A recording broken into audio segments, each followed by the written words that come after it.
Almost, चलो ठीक है, finally we got one right answer. The only purpose of collection of tax, और ये मैं आपको पहले पढ़ा चुका हूं, the only purpose of collection of tax is the provision of public goods, so that government can produce public goods. Why does government have to produce public goods?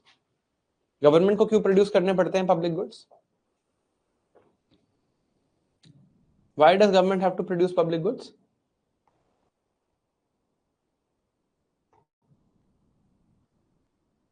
Because the market fails.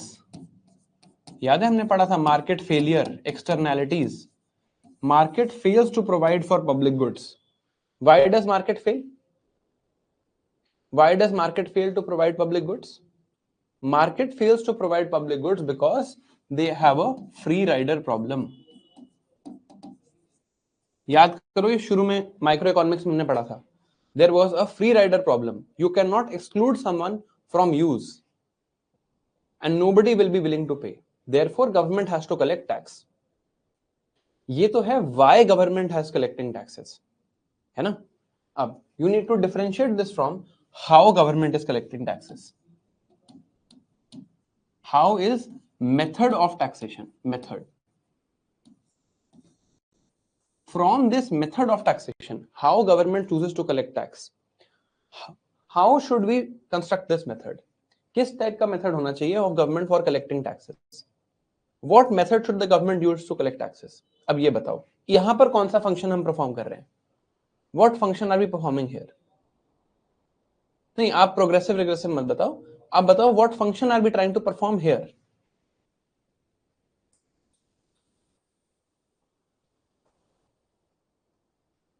हमने पढ़ा है this is collection function. From collection function, what are we trying to do? Good. We are trying to have equity in the distribution of income. Equity in the distribution of income, right? This we have seen collection function of budgeting. Now, let's say somebody's income for the year is 10 lakh rupees and the taxation system is like this: 0 to 2.5 lakh, 0% tax, 2.5 to 5 lakhs, 10% tax, 5 lakhs to 10 lakhs, 20% tax. How much tax will this, or wait, 10 lakh to 15 lakhs, 30% tax. Income 10 lakh से change करके 11 lakh कर देते हैं. Income is 11 lakh. How much tax is this person going to pay as per this system? As per this system, how much tax is this person going to pay? एक बार ये calculate करके बताओ मुझे.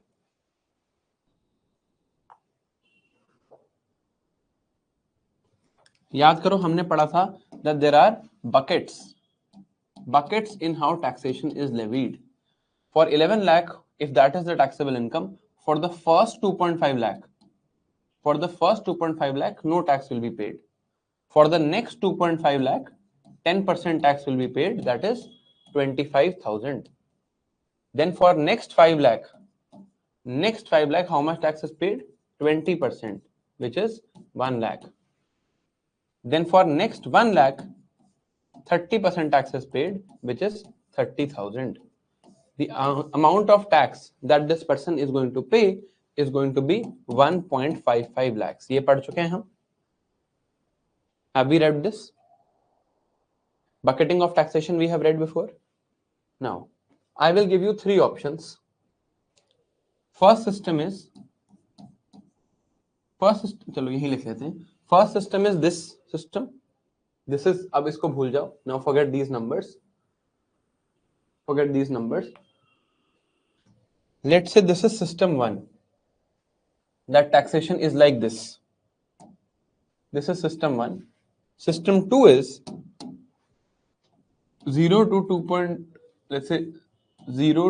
2.5 lakhs. Somebody will pay 30% tax. From 2.5 lakhs to 5 lakhs, someone will pay, let's say, 20%. From 5 lakhs to 10 lakhs, they will, let's say, pay 10%. And from 10 lakhs to 15 lakhs, they will pay 5%. Let's say this is the new taxation system. Third taxation system is whatever be your income, you will multiply that by 20% and that will be your tax payment. What are the names of 1, 2 and 3? This is 1, this is 2 and 3. इन तीनों systems के नाम क्या क्या हैं? What are the names of these three systems? ये भी हम पढ़ चुके हैं. Very good. First is progressive taxation, second is regressive taxation, third is proportional taxation. Progressive taxation means as your income progresses,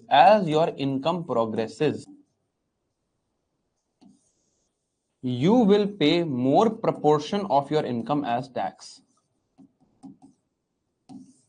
As your income progresses, as your progress of income increases, you will pay more proportion of your income as tax.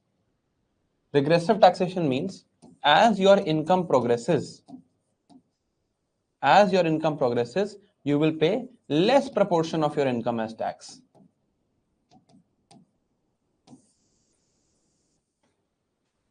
Proportional taxation system means the proportion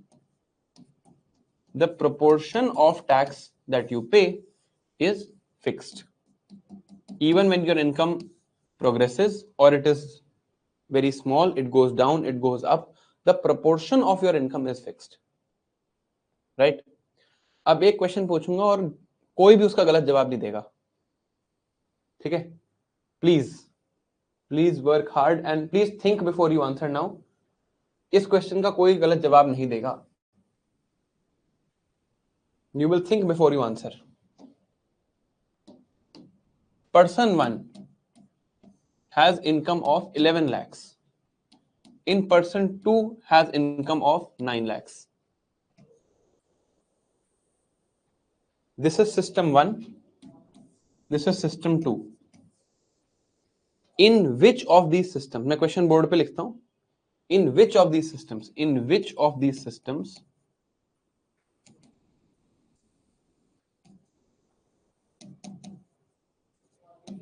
will person earning 9 lakh pay more tax? और एकदम से जवाब मत देना please. अगर आपने एकदम से जवाब दे दिया तो आपका जवाब गलत ही होगा. I am sure. आप कैलकुलेट करना. Calculate the tax that person 1 will pay in system 1, person 2 will pay in system 1, person 1 will pay in system 2, person 2 will pay in system 2. Actually question यही कर देते हैं, ये हटा देते हैं question. Let's make the question tax liability of person 1 and person 2 in system 1 and system 2. ये आपने बताना है. तो शार मैंने बोला था ना, मत देना जल्दी जवाब. अब कैलकुलेट करो एक बार. आप खुद ही कैलकुलेट करो. You will get the answer. Mayur, your answer is right. Calculate करो दोनों की tax liability in system 1 and system 2. देखो 11 लाख के हिसाब से सिस्टम 1 में अगर हम देखें, now today it is going to be a little bit calculative. थोड़ी बहुत कैलकुलेशन आज हमें करनी पड़ेगी. तो इसके लिए मैं चाहूंगा कि आप ध्यान से सुनो. 11 lakhs वाला पर्सन यहां पर है. तो person paying 11 lakhs is here. We have already calculated their tax liability. हमने अभी कैलकुलेट की थी दैट पहले 2.5 lakhs पे 0, नेक्स्ट 2.5 lakhs पे 10%, so 25,000, नेक्स्ट 5 lakhs पे 10% मतलब 50,000, सॉरी नेक्स्ट 5 लाख पे 20% मतलब 1 लाख, और लास्ट 1 लाख पे 30,000. So this was coming out to 1.55. ये तो हमने अभी कैलकुलेट किया ही है. पर्सन 2 का यहां पर इससे कम ही होगा. ऑब्वियसली पर्सन 2 का यहां पर इससे कम ही होगा because they will be paying this amount. Person 2 will pay this amount, but this amount will be lesser. They will be paying 20% of 4 lakhs, so that will be 80,000. So 25,000 plus 80,000, this will be their tax liability. इतनी ही tax liability होगी, right? तो इसमें तो कोई doubt ही नहीं है. अब इस सिस्टम को देखते हैं, यही होगी confusion. So let's look at this system in detail. इस सिस्टम को डिटेल में देखते हैं. ठीक है. इस केस में let's look at person 1. Person 1 on first 2.5 lakhs of his income is paying 30% tax. Person 2 on next 2.5 lakh of his income is paying 20% tax. person 3 on next 5 lakh of his income is paying 10% tax, and last 1 lakh of his income he is paying 5% tax. Let's look at person 2. Person 2 in this case, on first 2.5 lakh of his income he is paying 30% tax. On next 2.5 lakh of his income he is paying 20% tax, and next 4 lakh of his income he is paying 10%.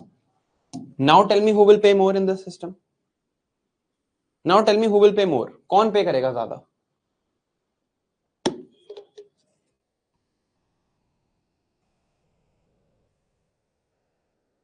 Who will pay more? Person 1 or person 2? कौन? Who will pay more? Person 1 will pay more. अरे अब कैसे person 2 बोल रहे हो आप? Anjali calculate ना, यहाँ कैलकुलेट करो इन फिगर्स को. ये तो सेम है, ये भी सेम है. यहां पर ही इज पेइंग 4 लाख का 10%, दे आर पेइंग 5 लाख का 10% एंड 1 लाख का 5%. आप लोग P2 कैसे बोल रहे हो इसमें? अच्छा करो कैलकुलेट, करो calculate this. Who is paying मोर? यार ऐसे मत करो यार, आज तो फिर क्लास बहुत लंबी हो जाएगी ऐसे करोगे तो. Who is paying more? Who is paying more? Person 1 is paying more और person 2 is paying more?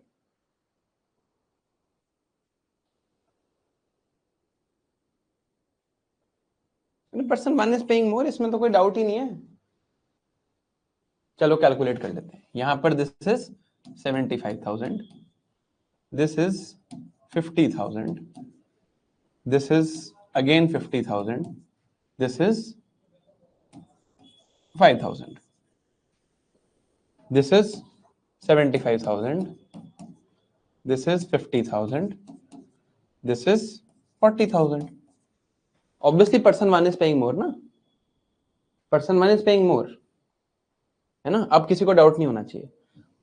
But person 1 is paying more. Who is paying more proportion of their income is tax? अब next question मेरा क्या है? अब ये हमने tax liability calculate कर ली. Even in this system, person 1 is paying more. Question is, who is paying more proportion of their income as tax? ज्यादा proportion कौन पे कर रहा है टैक्स का? Add this figure. Add this figure. This will be 1.8 lakhs. Add this figure. This figure will be 1.65 lakh. Person 1 is paying 1.8 lakhs divided by 11. Person 2 is paying 1.65 divided by 9. है ना? Who is paying more proportion? ये figure बड़ी है या ये figure बड़ी है? Calculator use कर लो, कोई प्रॉब्लम नहीं है. मैं भी यूज कर लेता हूं. I am also bad at maths calculation, so we'll all use calculators and spoil our brains. मैं कर सकता हूं यूज, मुझे नहीं देना सीसैट. आपको नहीं यूज करना चाहिए कैलकुलेटर यहाँ पे. You should do this on your own. यार सीसैट भी तो निकालना है. सीसैट में टफ कैलकुलेशन आती है. I can use it because fortunately I don't have to give the CSAT anymore. You can't, है ना. This will come out to 18.3%. The first one will come out to 16.3%. So who is paying more proportion? Person 2 is paying more proportion of his income as tax. Person 2 is paying more proportion of his income as tax. है ना? अरे नहीं, calculator cannot be used in the exam. ज्योति कैसी बात कर रहे हो? No. ठीक है? This, in this case, person 2 does not have, अब ध्यान से सुनो, now listen carefully. Person 2 does not have more burden of tax. Burden of tax is on person 1. Overall burden अगर मैं देखूं तो person 1 का ज्यादा है. ये फिगर ज्यादा है, 1.8 lakhs versus 1.65 lakhs. But if I look at proportion of taxation, proportion इनकी ज्यादा इनकम का टैक्स हो रहा है. So इससे दो प्रिंसिपल समझ लो. पहले तो first principle, whoever earns more, चाहे कैसा भी टैक्सेशन सिस्टम हो, whoever earns more will pay more tax. इस केस में हमने क्या देखा? even in regressive system, even in progressive system, person who is earning more is paying more overall tax, overall tax burden is more on person who is earning more, right? Second thing that we have to understand is, for the purposes of equity, in the distribution of income, ideally the proportion of income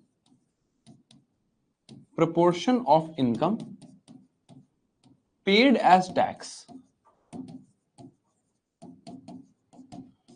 should increase with increase in income.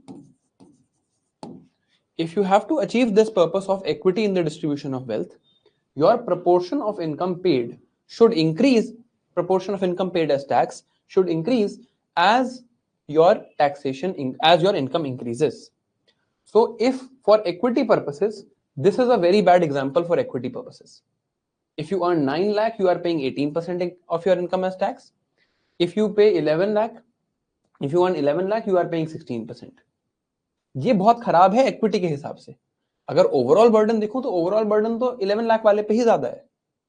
But from the purposes of equity, it is important that as your income increases,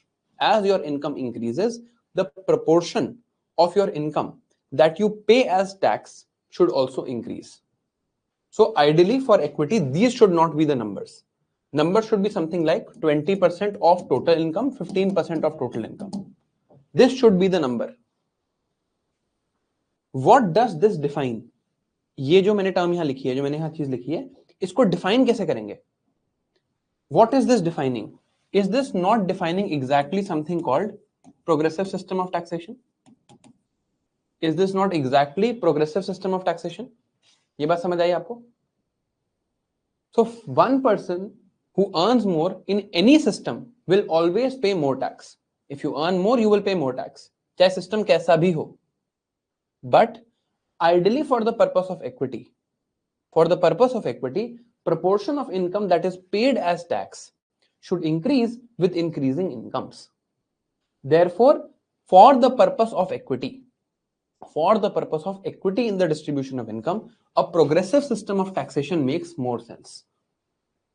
So a progressive system of taxation makes more sense for the purposes of equity in the distribution of income, which is what we are trying to obtain through the collection function. Correct? समझ आई ये बात? पहले progressive, regressive, proportional ये हम वैसे पहले पढ़ चुके थे, but is this clear now? Is this distinction clear? Is this logic clear कि यहां पर क्या बात की गई? Is this logic clear? Okay. Now let us understand taxation in detail. I am now turning the chat off. I will study in the same way that I will ask you whether you have understood after I have taught for 30 minutes. Now, we have already read that tax is a general payment that public makes to the government for provision of public goods. Now, taxes can be classified in various ways. Now, write this thing also down. Write this thing in your notebook. आज आप notebook please रखना, because slightly complex mathematical topic है, इसलिए I am asking you to write. This is a very important principle and this is always true. Always true. Responsibility of paying tax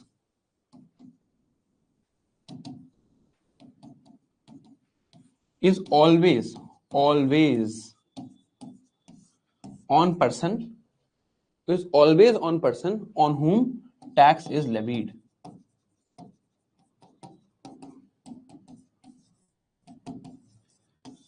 जिस पे tax levy किया गया है उसी की रिस्पॉन्सिबिलिटी है वो टैक्स पे करना.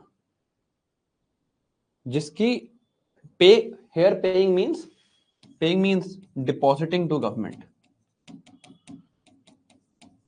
Paying here means depositing it to government. If tax is levied on me, it is my responsibility to deposit on government. If GST is levied on Sarrthi IAS, it is Sarrthi IAS responsibility to deposit to government. Responsibility of paying tax, or rather responsibility of depositing tax to government, is always on whom the tax is levied, always. However, in some cases, it is sometimes allowed for you to shift your burden. In some cases, you can shift this burden on the consumer. In some cases, you are allowed to shift this burden. You are legally allowed to shift this burden. Shift this burden meaning not the function of depositing to government. Deposit तो अभी भी आपको ही करना पड़ेगा. आपके ऊपर tax लगाए, आप ही deposit करोगे. But you can collect this. By shifting of burden means you can collect this payment from someone else. You are legally allowed to transfer the burden. You can collect this tax from someone else. Okay, so you will pay to government, but you will later collect it from someone else, right? In some cases, you are not allowed to do that. There are some cases where it is not allowed to shift burden. आपको आपके ऊपर levied है, आपको ही pay करना पड़ेगा. Not allowed to shift burden. These cases where you are not allowed to shift this burden, responsibility, tax is levied on me. Who has the responsibility of paying it? I will always have responsibility of paying it. In some cases, I am allowed to shift the burden. I can collect from somebody else and then pay. In some cases, I cannot shift the burden. I will pay whatever I have. I will pay from that. I cannot collect from someone else. This is the case of direct taxation. Direct taxation. This is the case of indirect taxation. Indirect taxation. Okay. So, चलो मैं आपको एक example देके देता हूं. You go to Haldiram's to eat food. You have gone to Haldiram. Haldiram gives you food. You give certain money to Haldiram. Now, on the sale of this food, Haldiram, let's say, sells you food of rupees 100. On the sale of this food, government says on this sale, we will charge 18% tax. On this sale, we will charge 18% tax. Who is causing this sale? कौन कर रहा है sale? Haldiram is doing the sale. This 18% is levied on Haldiram. We will understand this also. Event of taxation, etc. We will understand. But Haldiram is selling. So government says whoever sells food will pay 18% tax on value of food. Food value is 100 rupees. You will pay 18% tax. That's fine. So here Haldiram has to pay to government 18 rupees. Now, Haldiram sells food throughout the year. पूरे साल हल्दीराम ने food cell किया. Out of this, Haldiram is also a company. Haldiram will have certain selling that they have done throughout the year. That will be their revenue. They will have certain expenditures, salaries, interest, rent, etc. Whatever is left is profit of Haldiram. From this profit, government says whatever profit you make, 25% of this has to be deposited as tax. So let's say Haldiram has made throughout the year a profit of 1000 rupees. So government will say 25% of this, 250 rupees has to be deposited as tax. Now let's see what happens in the first case. पहले case में क्या हुआ? पहले case में Haldiram has sold food of 100 rupees. Haldiram has to deposit tax of 18 rupees. But Haldiram is legally allowed to shift the burden to you. So Haldiram will say, on the bill you will see, Haldiram will give you a bill saying, value of food is 100 rupees. Tax levied on this food is 18 rupees, 18%.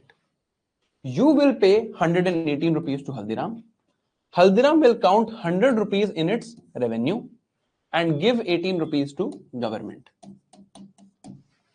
Responsibility of paying tax. Tax was levied on Haldiram, so Haldiram will pay. Is Haldiram allowed to shift the burden? Yes. Burden is shifted by you, so effectively you are paying, but depositing to government, responsibility of depositing, since it was levied on Haldiram, Haldiram will deposit to government. It is their responsibility, it is not your responsibility. In the second case, Haldiram now has some revenue expenditure, they've made some profit. Here also, government is saying that whatever profit you have made, from this profit, 250 rupees you have to pay as tax.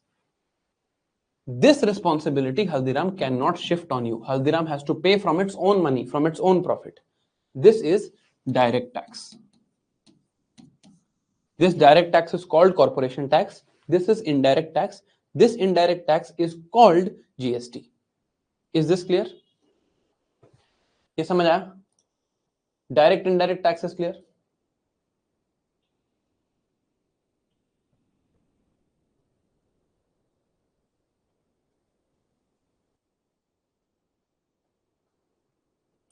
Okay, great. चलो आगे चलते हैं. Now, second type of classification of taxation. Second type of classification of taxation is ad valorem or specific. Let's understand this. One is direct or indirect. Second type of tax classification is, so these are ways of classifying tax. Okay. A indirect tax can also be ad valorem. A direct tax can also be ad valorem. An indirect tax can be specific. A direct tax can be specific. One way to classify is who has the responsibility and whether that burden can be shifted or not. Second way of classifying is how tax is levied. Now, there are two ways. One is ad valorem. Ad valorem is simply a word in Latin meaning at value. The second is specific. Specific is meaning that on any other thing other than value. I'll give you an example. Government says this is a pen. For this pen, if you sell this pen at, or whatever value you sell this pen, for whatever value you sell this pen, you will pay on that value a tax of 10%. So if I sell this pen now for 100 rupees, I will pay tax of 10 rupees. If I sell it for 200 rupees, I will pay tax of 20 rupees. Simply tax on value. The other way is government says if the pen has a length of 1 meter, or 1 meter is too much. If a pen has length of 15 centimeter, we will take 10% tax. If the pen has length of more than 15 centimeter, we will take 20% tax. Now, this is also, you might feel ये भी percentage terms में है, but is this imposed on? ये value पे impose नहीं हुआ है. Value of sale पे अगर टैक्स इंपोज होगा, if it is ad valorem at value of sale, then it is ad valorem tax. Any other characteristic, government says for blue pens we will charge 10%, for red pens we will charge 15%, or government says that there is any pen in the world, you make a pen, you will give rupees 10. कोई भी value हो, कुछ भी हो, कैसा भी colour हो, you will give rupees 10. This is specific taxation. This is ad valorem, at value. If you are paying tax as a measure of value of sale, then it is ad valorem. Otherwise, all other taxes are specific tax. Okay. Now, another way of classifying tax. यहाँ पर examples दिए हैं, right? Examples दिए. Now, another way of classifying tax is based on event of taxation. This is important. Event of taxation. Now, this is an important concept that you have to understand. बहुत important concept है, most लोगों को ये बात नहीं पता होती. Any tax that is levied on a certain event. Any tax that is levied on a certain event. कोई event होगा, the moment that event is happening, जैसे ही वो event हुआ, a tax liability is created. The moment an event happens, a tax liability is created. Tax liability meaning you are now liable to pay this tax. You are now responsible to pay this tax. It is event of taxation. जैसे ही कोई event हुआ, this event happens, whoever, और चलो देखेंगे responsibility किसकी है. The moment this event happens, you have a tax liability that gets generated. All taxes can be understood in terms of event of taxation. Now let's understand what are the various type of taxes based on various events of taxation. कोई event हुआ, जैसे ही वो event होगा you will have a tax liability, you will have to pay certain tax. We are going to understand various type of taxes based on events of taxation. Now, first tax that all of us have heard is called income tax. Income tax is a tax that is levied on event of income. The event here is earning income.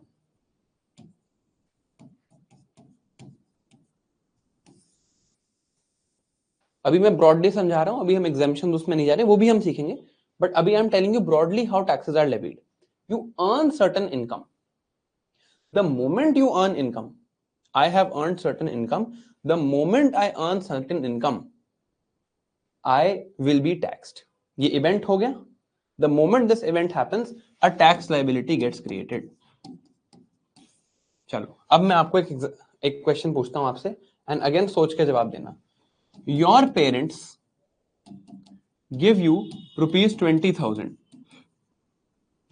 Income tax in the country is 10%. Proportional income tax है 10% का. You have earned this income. If you have earned this income, what is your tax liability? In this case, what is your tax liability? Event of income is there, then what is tax liability? बताओ कितनी tax liability है? Good, thank you, it's 0. Very good, thank you. Because this is not income. This is merely a transfer payment. We have read this before. This is merely a transfer payment. Transfer payment means done without exchange of factors of production. When is income earned? Income is earned when you exchange factors of production. Here, no factor of production is exchanged, so this is not income, right? Now, I work at Sarrthi IAS. Sarrthi IAS pays me certain income. I am giving my labor here, and I am receiving wages in return. Whatever wages I receive, on this, now an income event has been created. When this income event has been created, now I have to pay an income tax. I am liable to pay an income tax now because there is an event of income. So this is the first type of event of taxation based thing. ये chart हम and में देखेंगे. Let's first see the various types of taxes. One is income tax. Income earned from any source, but there should be income. Income earned from any source. Who is levying the tax? Who? देखो, एक there is a center government, there is a state government, there is a local government. All governments can have the idea of levying tax, of collecting this tax, etc. So first is income tax. Income tax. Who is earning income? I am earning income. The moment I earn income, an event of taxation is created and a tax is levied. Who is levying this tax? Central government is levying this tax. Who is paying the tax? Person who causes this event to happen. हर जगह यही होगा. Person who causes this event, person who brings this event, that is the person who will pay the tax. So who is causing this event? I am causing this event by working.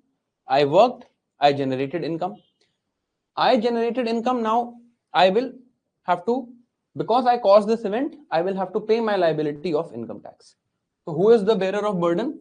Earner. Earner of income is bearer of burden. So I have to pay income tax. Second is corporate income tax. Corporate income tax. Name is very clear. Let's say there is a company, like we took the example of Haldiram here. I earn income. I earn salary. What does a company earn? A company earns profit.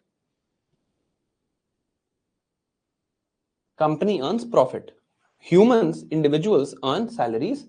Companies earns profit. When company earns this profit, then this company, on this earning, the moment company earns some profit, a liability is created. This event of earning of company is there. Event is company earning profit. Who caused this event? Company itself. Company ने business किया, therefore company earned profit. Now on this profit, this is company's income. On this profit, company will pay income tax. So we will call it company's income tax. Company's income tax or simply corporate tax. So company will pay corporate tax in this case. जैसे यहाँ पर मैंने 25% on profit. In tax on income of company. Income of company is profit. Income tax. Tax of income of individuals. Whatever I earn is my income. Whatever company earns is its profit. We will levy a tax on profit. Let's say this profit is 20% or this in corporate income tax is 20%. Now let's see what happens in this case. Haldiram's profit for the year, let's say, is 1000 crores. Okay. Now, corporate income tax in India is at the moment 25%. So, Haldiram will pay 250 crores as tax. Okay. Now, from here we have to understand a new concept called exemptions. Exemptions. पहले individual के लिए समझते हैं, फिर हल्दीराम के लिए समझेंगे. Let's say whatever income I make, let's say my income is 1000 rupees. Okay. Now, government will say that not all of this 1000 rupees we will tax on. We will not tax all of this 1000 rupees because we want to encourage your spending in certain areas. When government takes away income tax, it encourages consumption. Remember the determinants of aggregate demand. जब income tax कम होता है, तो consumption बढ़ती है. Government wants me to spend more on, let's say, health, spend more on education. So government wants to increase my consumption, but specific sectors like health, like education, like health insurance, like let's say donation to political parties, government wants to say that you should do this more. So government will say that this is your income. We are not taxing your whole income. We will not tax you on 1000 rupees. Out of this, we have certain exempted categories. Exempted categories of expenditure. For example, buying health insurance, buying education, buying, let's say, donating to political parties, donating to NGOs. Government will say that if you do all of this expenditure, of course there will be limits to it. There will be limits. ऐसा नहीं कि मैं 1000 में से 1000 की health insurance खरीद लूंगा तो I will get no tax. There will be limit to it. There will be limit. But broadly, government says if you do expenditure in these areas, then that part of your consumption or that part of your income I will not tax. So government says that let's say I have spent 50 rupees on health insurance, 50 rupees on education, 100 rupees on donation to political parties, 100 rupees to donation to NGOs.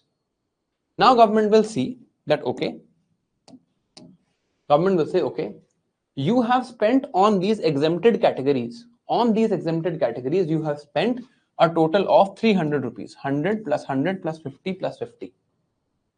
On these 300 rupees, we will not charge any tax. So we will first calculate something called your taxable income. What part of your income is actually taxable? How does government calculate taxable income? Income minus exemptions. So my income was rupees 1000. My exemptions, now my exemptions are 300. So my taxable income becomes rupees 700. Now on this 700, this will go into various buckets. Now it will go into various buckets and government will levy tax. Fair? So In this case, government first calculates exemptions, right? Once government calculates exemptions, then government calculates income minus exemptions as taxable income. Then on taxable income, government will, on that bucketing system, now government will levy certain tax. Now, same case let us see with Haldiram. Haldiram has earned profit of 1000 crores. Haldiram also has certain exemptions. 1000 crores is profit of Haldiram or income of Haldiram. Government allows certain exemptions. Let's say things like employees benefit. Haldiram says that we are opening a crèche in our offices for females who have children with them. They can, come to the office regularly, and for their children we have crèches. We are opening a gym in our office so that our employees are more fit, right? On investments, Haldiram says that we are going to invest out of this 1000 crores, we are going to invest 200 crores in opening a new branch. On investment, on bonuses given, on certain bonuses. Details are not important, just an example. Now, Haldiram says that my profit was 1000 crores. I have spent on employees benefit a total of 250 crores. On investment, I have spent a total of 250 crores. And now my taxable profit, like taxable income, my taxable profit is rupees 500 crores. Out of this 500 crores, 25% is my taxation rate. So 25% taxation rate, as per this, it becomes 125 crores of profit. Okay. Now, what was happening was that people were misusing this exemption, especially in the case of companies. In the case of companies, it is very easy to misuse this exemption. How? Ideas mat le lena isse. Just telling you that it can be misused. It can be misused. You can show employees benefit as basically anything. आप कुछ भी employees benefit के लिए कर लो, even if you are doing it for your own benefit. You can show this as investment. आप bonuses दिखा के किसी को भी दिखा दो. आप अपने ही relatives को अपने employees दिखा दो. There are various ways. So this was being misused. So government said one way is you go through this process. This is one way. But we are also getting a new system called minimum alternate tax. MAT, minimum alternate tax. Minimum alternate tax is that whatever your total profit before exemptions, total profit before exemptions. Here total profit before exemption is 1000 crores. You can claim as many exemptions as you want. That is totally up to you. But after claiming these exemptions, if the final income tax that you are paying is less than 18%, then you will have to pay 18%. I'll repeat, what does that mean? Government says we are giving a new system called minimum alternate tax, an alternate system of taxation, meaning that 18% of your total profits, not your taxable profit, 18% of your total profit must always come as tax. So in this case, out of total profit, after claiming exemptions, out of total profit, Haldiram was paying 125 crores. This is 12%, 12.5%. Government says you are misusing these exemption provisions. Therefore, you can claim whatever exemptions you want, but minimum you must pay 18% of your total tax figure as tax. This is minimum alternate tax. This is a way for government to stop this abuse of exemptions. जो लोग exemptions को abuse करते हैं उसको रोकने का एक बहुत अच्छा तरीका है. So in this case, what is the minimum tax that Haldiram will have to pay? Haldiram will have to pay 180 crores. Haldiram cannot pay less than 180 crores in any case whatsoever. Now, income tax, event of taxation, earned income, levying entity, center, responsibility to pay earner, And who is bearing the actual burden? Also earner. Responsibility to pay, earner. Actual burden means I am actually paying. So this is a direct tax, because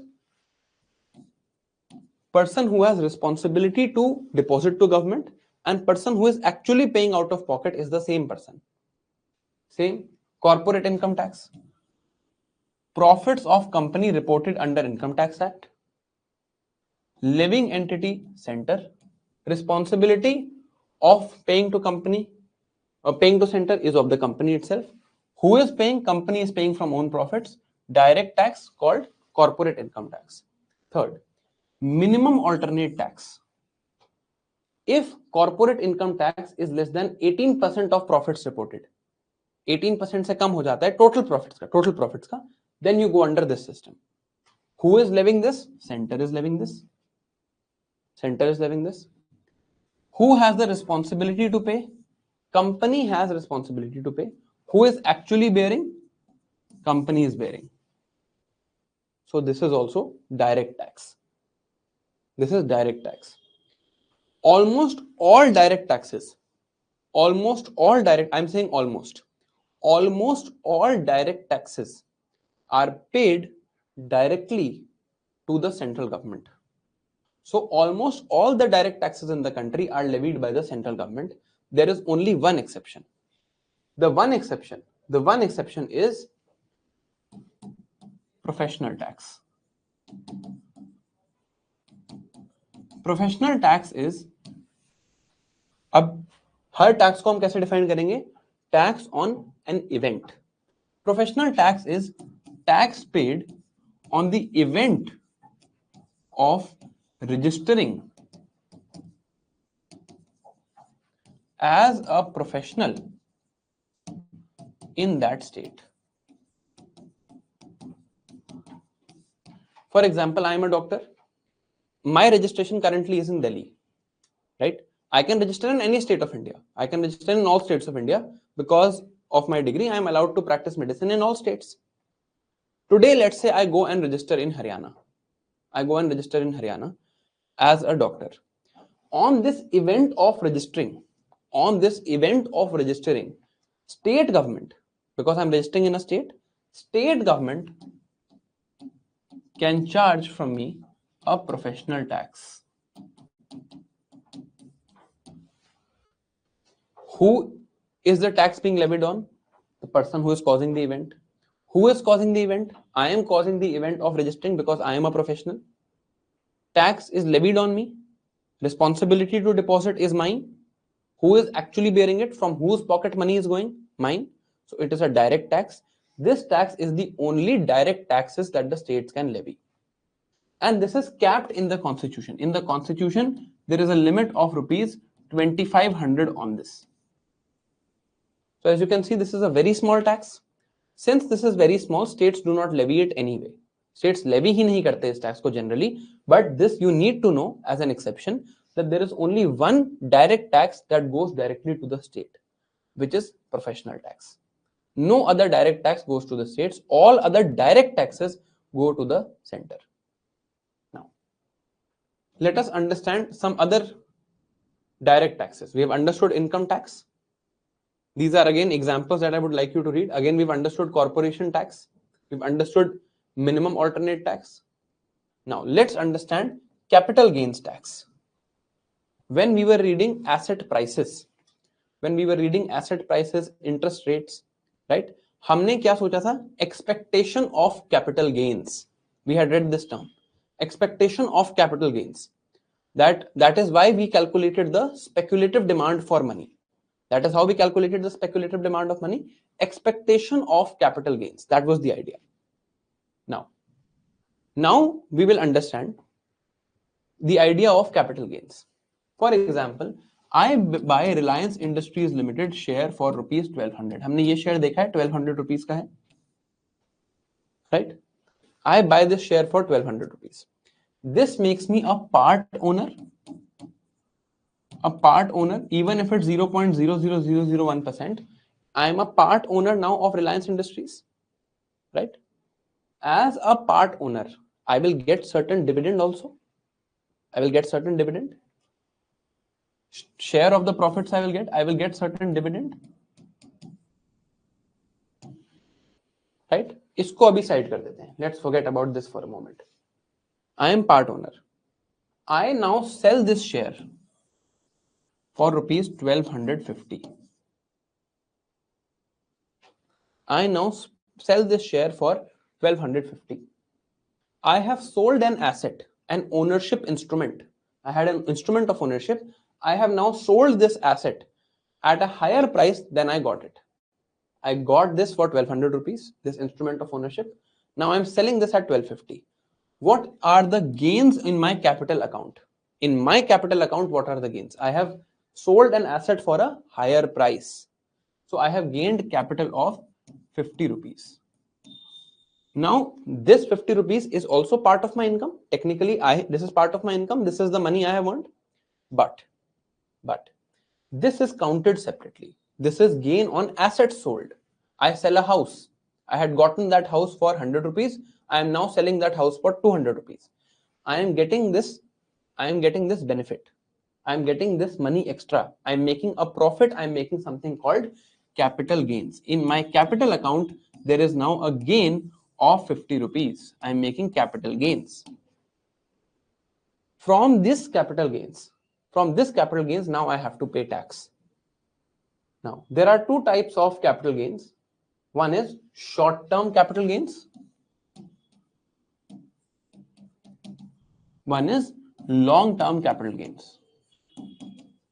अभी मैं आपको किसी भी तरह की tax slabs कि किस short term capital gains कितना है, लॉन्ग टर्म कैपिटल गेन्स कितना है, these tax slabs I will recommend that you should not remember at the moment. We will see them after this year's budget. It is possible that all of them change. तो budget से पहले उनको पढ़ने का कोई logic नहीं है. तो we will not study exactly अभी कितना है. We will just study the ideas, concepts right now. Then when the current affairs come, then I'll teach you that. है ना? But अभी के लिए, just for purposes of your understanding, long-term capital gains is defined as gains on assets held for more than 1 year. Short-term capital gains is defined as gains on assets held for less than 1 year. This is in terms of shares.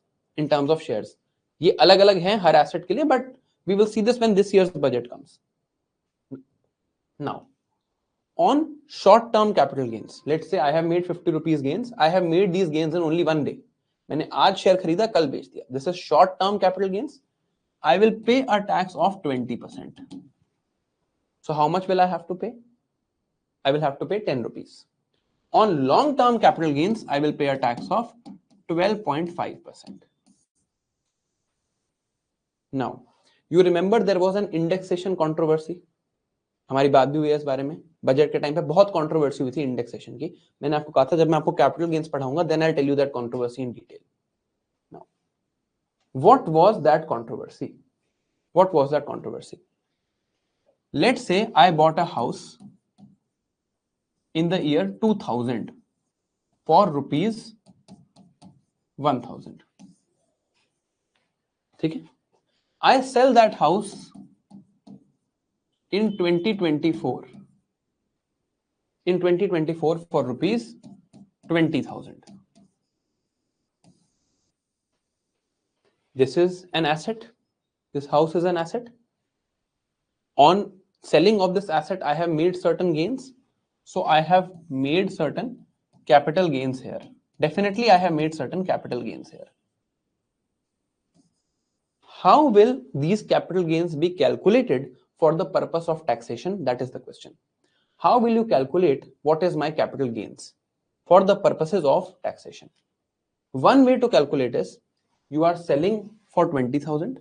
You had purchased for 1,000. Therefore, your capital gains are 19,000 rupees. On this 19,000 now, you pay a tax of 12.5% or whatever is the capital gains rate, you pay this. This is one way. There is one other way of calculating. One other way of calculating this is indexing this with inflation.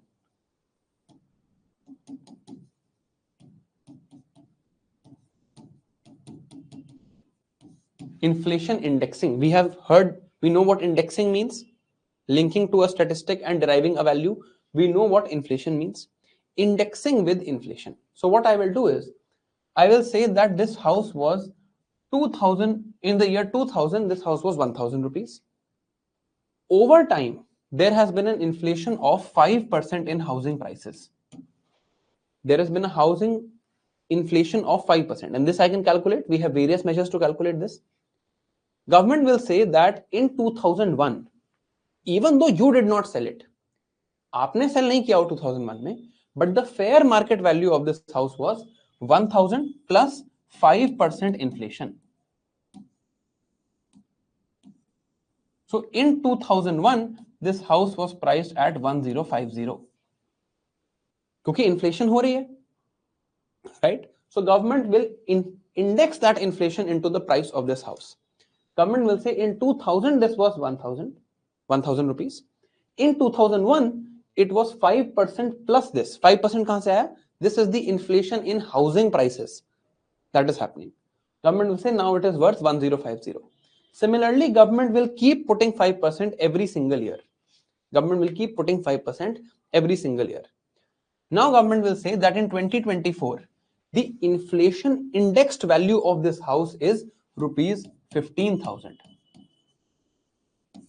This is the inflation indexed value of this house. अगर मैं inflation के साथ देखूं तो इसकी actual value इतनी है. This will not be the figure. I'm just giving an example.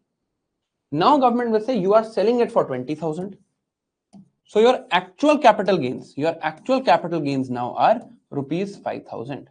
On this, pay a capital gains tax. Now, capital gains tax is different for whichever asset you buy. If you are buying a house, there is different capital gains. For asset, there is different capital gains. Of share market, there are different capital gains. And we'll read after this year's budget. There's no point of reading now.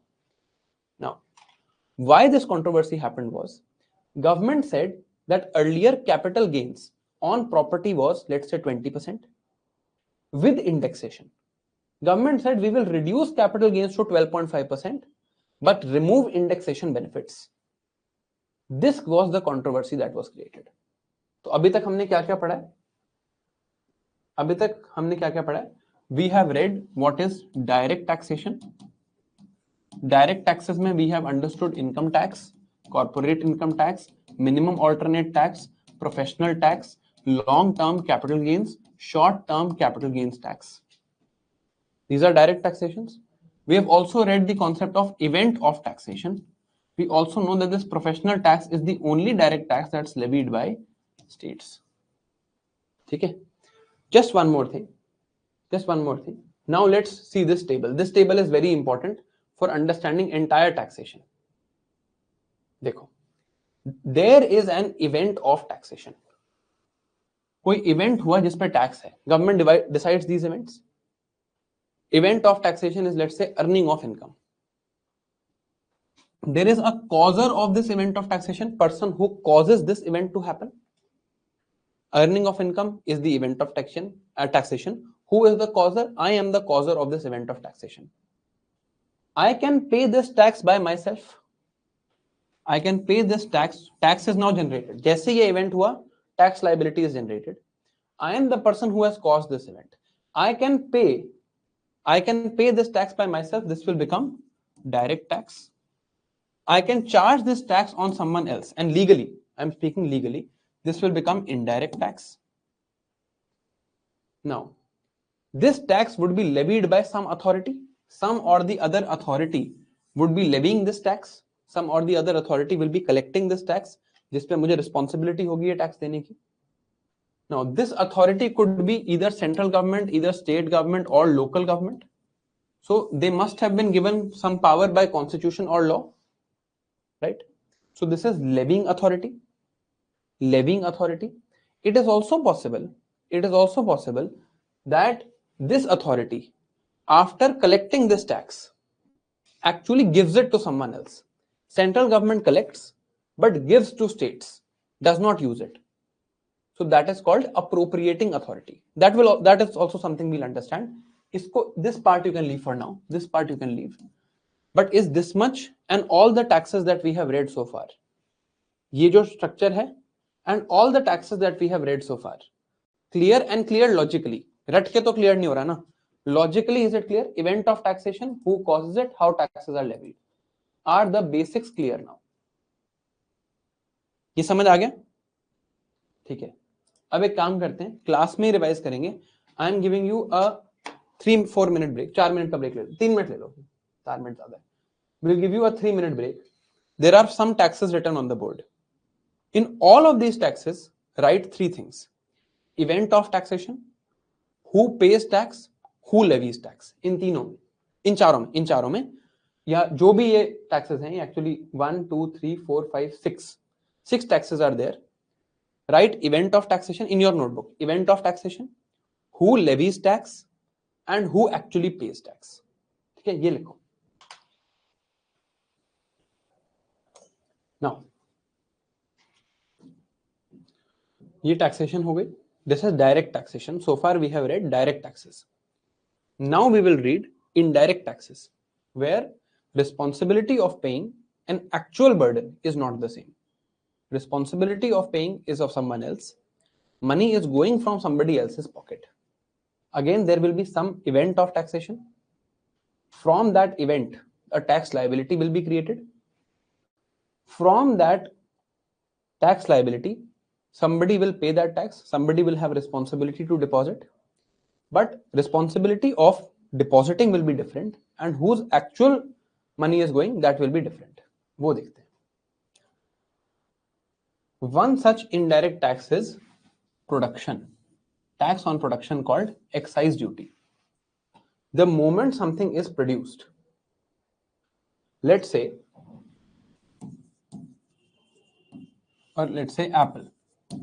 Apple produces a laptop. Apple produces a laptop. The moment this laptop is produced, an event of taxation is generated. Event here is production.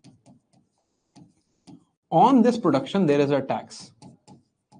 On this event, there is a tax called excise duty. Excise duty. Now, this excise duty,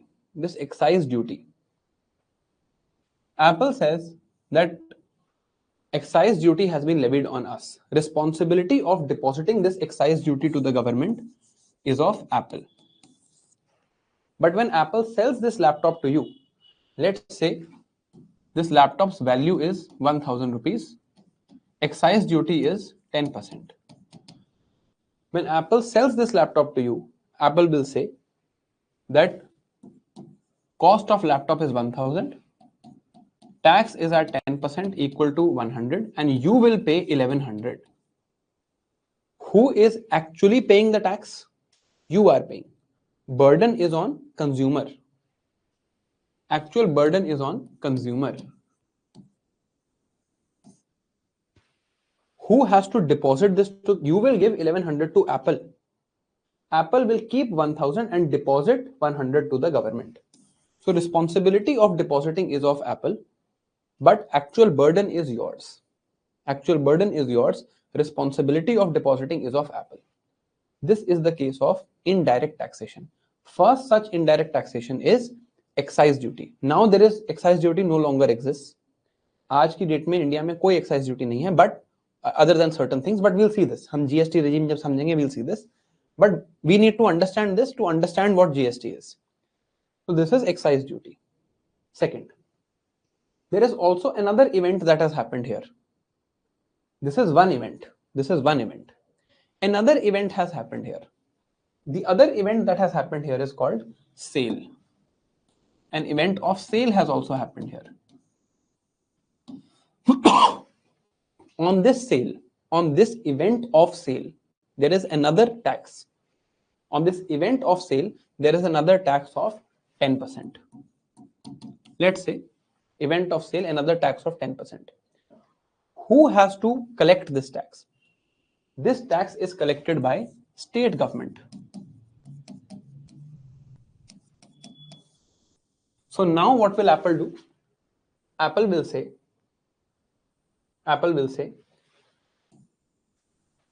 that firstly, what is the value we have to deposit to central government? 1,000 plus 100 excise duty. 100. Then there is this we have to deposit 100, we have to deposit to central government. Now there is a sale. What is the value of sale? What is the value of sale in this case? Value of sale is whatever you are paying. Whatever you are paying is value of sale. You pay 1000 plus 100. So value of sale is 1100. Here the event of sale has happened. The value of sale is 1100. State government will say deposit 10% of value of sale to us. So what will be sales tax? This is known as sales tax. On this value of sale, state government will say deposit to us 10% tax. Value of sale is 1100. You have to deposit 10% of value of sale, which is 110 rupees. So what will you actually be paying? You will be paying 1210 rupees. Out of this, Apple will keep 1000 rupees for itself, deposit 100 rupees to central government as excise duty, deposit 110 rupees to state government as sales tax. So sales tax is also an indirect tax. Let's look at the third indirect tax now. यहां पर एक problem हुई है, उस problem को हम समझेंगे, but अभी हम ब्रॉडली समझते हैं. We'll understand the problem. One problem has been created here. We'll understand that. So one is sales tax. One is excise duty. One is excise duty. Now, third type of such event is change of boundary. It can be change of international boundary. It can be change of state boundary. Now, change of boundary. You say to Amazon that I want to get a book from USA to India. Book is currently in USA. Book is in USA. You say to Amazon, I want to get this book to India. You ask for this order. Amazon brings this book. And now this book has entered India. Let's say the value of this book was 500 rupees. Amazon now brings this book to India, and Amazon now sells this book to you. Who has caused or who has actually changed the boundary? Amazon has changed the boundary. So responsibility of depositing this. Let's say government says that on changing of boundary of a book from USA to India, we will levy a 10% tax. This is known as custom duty.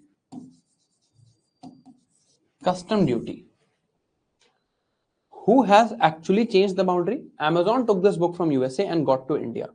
So Amazon will have responsibility of paying this 10% to government. Amazon will pay this 10% to government. Okay. But who will pay the burden? You have told Amazon to bring this to India. Otherwise, Amazon was not bringing it to India. So Amazon will say, this book was worth 500.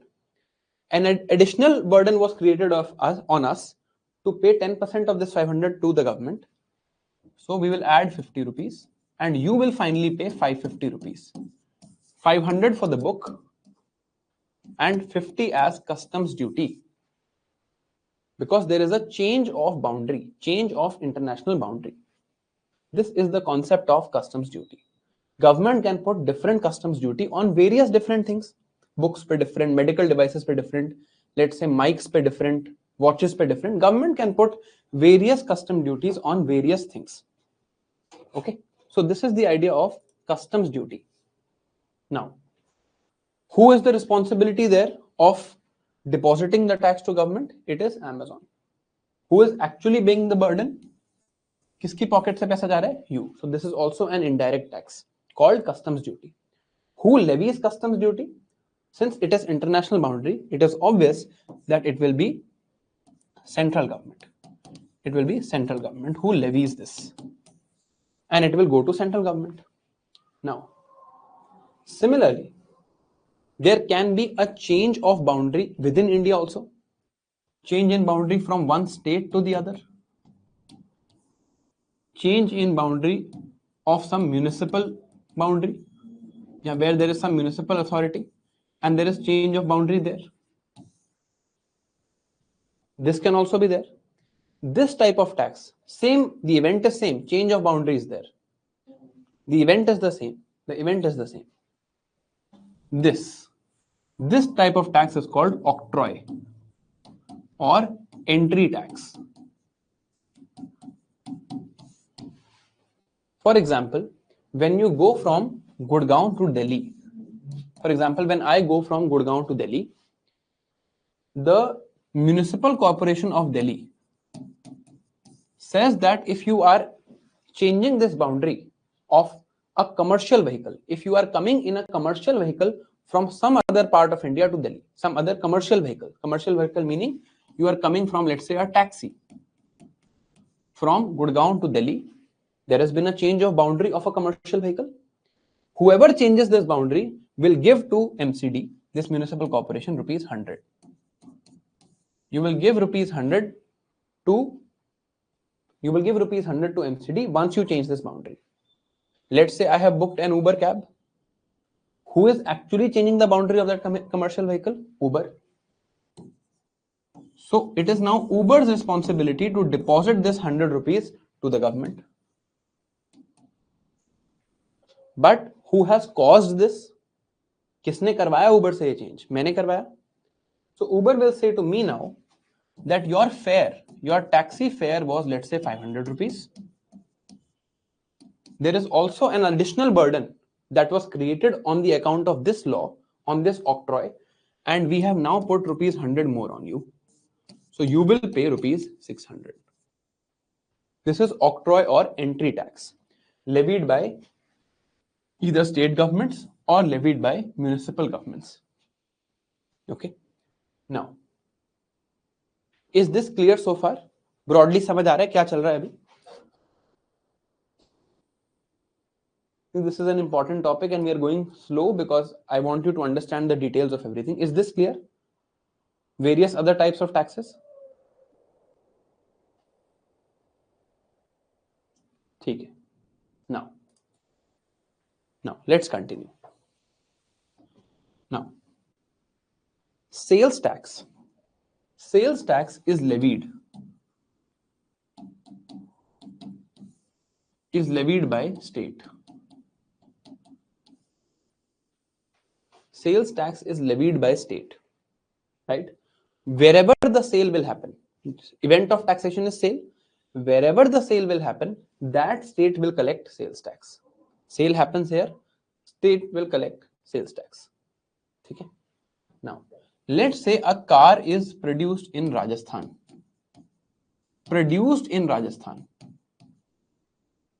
But it is sold. It is sold in Haryana. Car is produced in Rajasthan. It is sold in Haryana. Now, who will collect the sales tax here? Who will collect the sales tax here? There is interstate sales, right? Haryana government has to collect this. Haryana government has to collect this.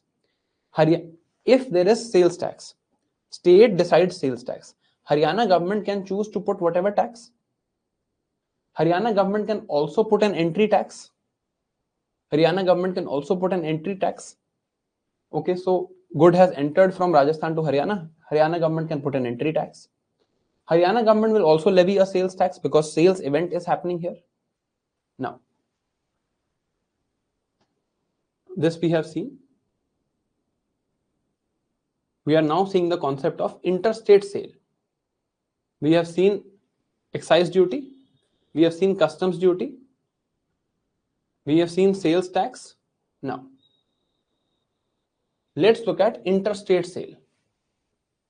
Now, Haryana government can levy a sales tax here. Haryana government can levy a sales tax here. And it is completely as per Haryana government's discretion. So it is possible that Haryana government says that if a good is coming from Rajasthan, we will levy 20% sales tax.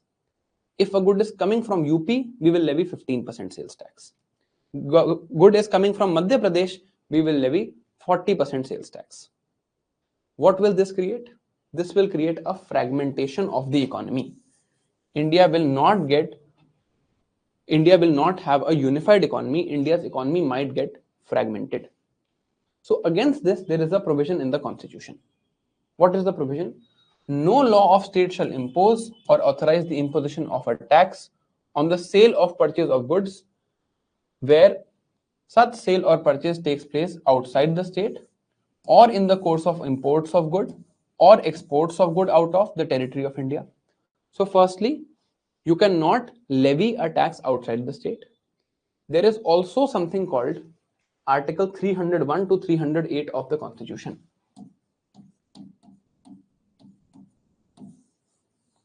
This is there to prevent fragmentation.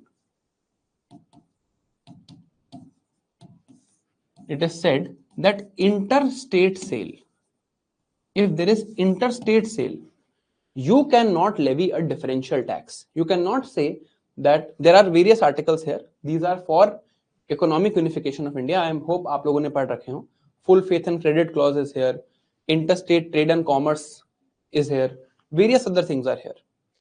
If there is interstate sale, Haryana government cannot levy this tax.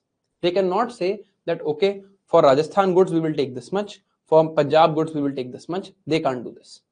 There needs to be a uniformity here. There needs to be a uniformity here. If there is no uniformity here, India's economic system will get fragmented. For the purpose of this uniformity, on interstate sales, produced somewhere else, sold somewhere else, it was decided that this tax will be collected by the central government. Central government will collect this tax. It was called central sales tax. And central government will collect it at the same rate. Central government will not differentiate. Good is going from Rajasthan to Haryana, going from Punjab to Haryana, Haryana to Odisha. Central government will not differentiate. Central government will simply levy something called central sales tax at the same rate. Then central government will transfer this to the state where the sales have happened. Then they will transfer this to Haryana. This is just being done so that there is uniformity, so that Haryana will not make a law that for Madhya Pradesh goods this is the tax, for Punjab goods this is the tax. For this purpose, we said that on interstate sale, the money will be collected by central government. After collection by central government, called central sales tax, there will be then transfer of this money to Haryana. Who is the levying authority now? Central government is the levying authority. Who is actually getting the tax finally? Haryana is getting the tax. Haryana is called appropriating authority. अब वो समझ आया that levying authority can be different, actual user can be different. But when does this happen? This happen in the case of interstate sales. Why does it happen in the case of interstate sales? So that there is uniformity and no fragmentation in the country. So one type of another tax is central sales tax, but it is transferred to the state later. Only for uniformity, central government will collect it. So we have seen this type of tax also called central sales tax. Central sales tax levied by the center but given to the selling state in its entirety. Isko please don't confuse this. Please don't confuse this with finance commission grants that are totally different. ये center बस collect करके selling state को दे देता है.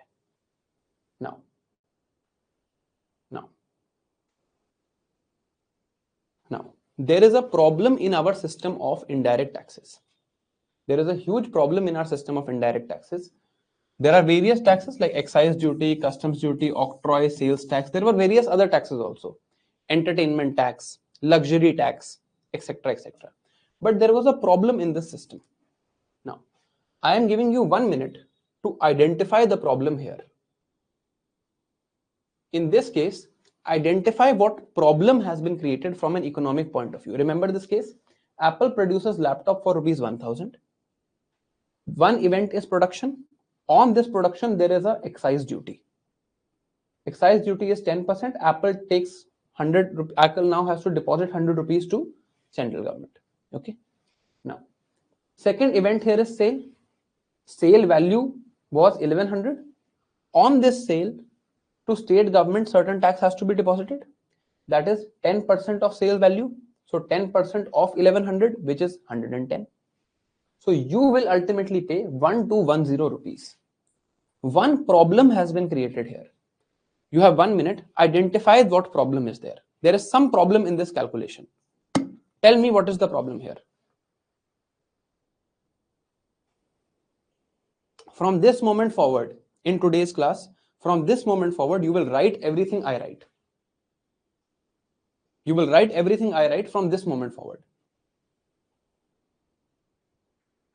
Tell me the problem that has been created here. क्या दिक्कत आ गई? बताओ.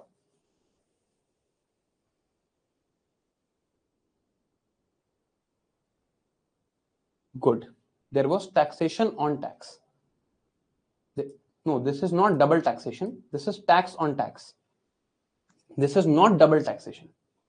Double taxation is something else. Tax on tax is something else. We will now understand both of those terms. Now we'll take a different example. From that example, we'll understand. आपने दोनों problem ठीक बताई हैं, but here there is no problem of double taxation. I'll tell you why. And from this moment forward, write with me. Okay, from this moment forward, write with me. Apple. Apple creates a laptop for 1000 rupees.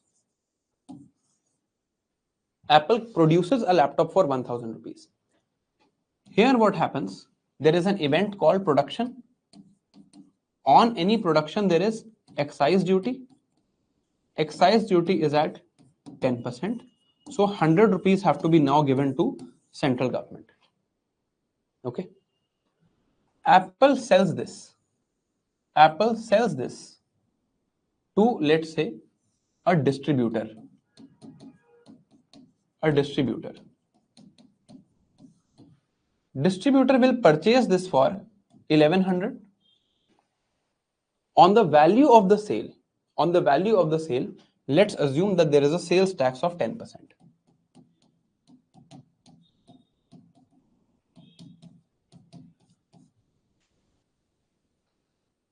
Sales tax.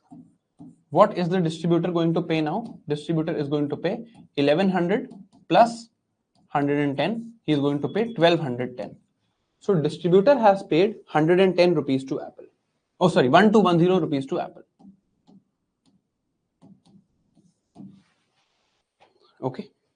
Now, distributor also will do some changes. He also has a shop.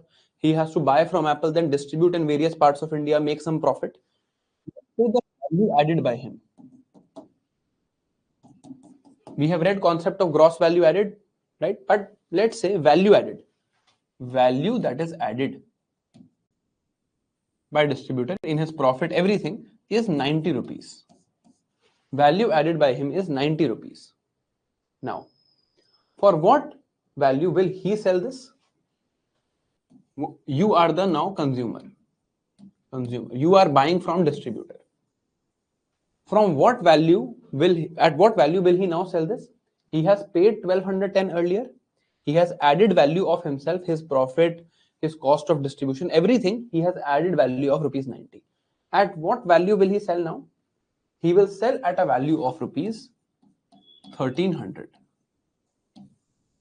Another event of taxation is created here. What is that event of taxation? That event of taxation is sale. On this sale, what taxation has to be levied?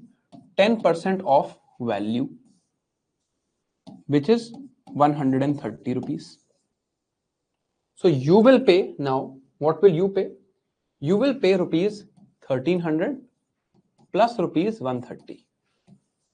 This is what you will pay. This is the tax you will pay, and you will pay in total 1430 rupees. This is the amount you will pay. For now, this is the system. Let us break down this 130. This 130 that you pay, let us break this down. All tax rates are 10%. और यहां पे भी 10% है, यहां पर भी 10% है. What are you paying? This 130 is 10% of 1300, which is 10%. Now let's break down this 1300. ये 1300 की वैल्यू को ब्रेक डाउन करते हैं, इस 1300 की वैल्यू को ब्रेक डाउन करते हैं. Where has this 1300 come from? You are actually paying 10% off. 10% off, 10% into 1000 rupees, which was the value that Apple paid, 100 rupees, which was the excise duty paid by Apple, plus then here in this case you are also paying 10% on these two. आपने पहले 10% यहां पे किया है, right? So there is 1000 plus 100, then plus there is 110 more of sales tax here. यहाँ पे 110 sales tax की value थी, so say 110. Then there is value added of rupees 90. So this is 10% of all of this. If this figure comes out to 130, you are paying 130 in tax. अगर ये 130 ही निकलता है तो हमारी कैलकुलेशन ठीक है. देखते हैं. 10% of 1000, so 100. 10% of 100 मतलब 10. 10% of 110, which is 11. 10% of 90, which is 9. This is 100 plus 10, 110 plus 11, 121 plus 9, 130. So you have paid 10% tax on what things? आपने किन चीजों पे पे किया है? आपने किन चीजों पे पे किया है? You have paid on this. You have paid on this. You have paid on this, and you have paid on this. These four things you have paid 10% tax on. है ना? जहां से फाइनली ये 1300 की वैल्यू आई है. Right? Now, this was value added by Apple. ये value Apple ने add की. 1000 रुपए का प्रोडक्ट एप्पल ने बनाया है. On this, if you are paying 10%, it is fair. It is fair, right? Right? Now, but on this, 10% had already been paid. Apple had already paid. Apple had already paid to government some money here. Apple had already paid 100 rupees. And from this sales tax, Apple has already paid 110 rupees. So Apple has already paid. Apple has already paid to government.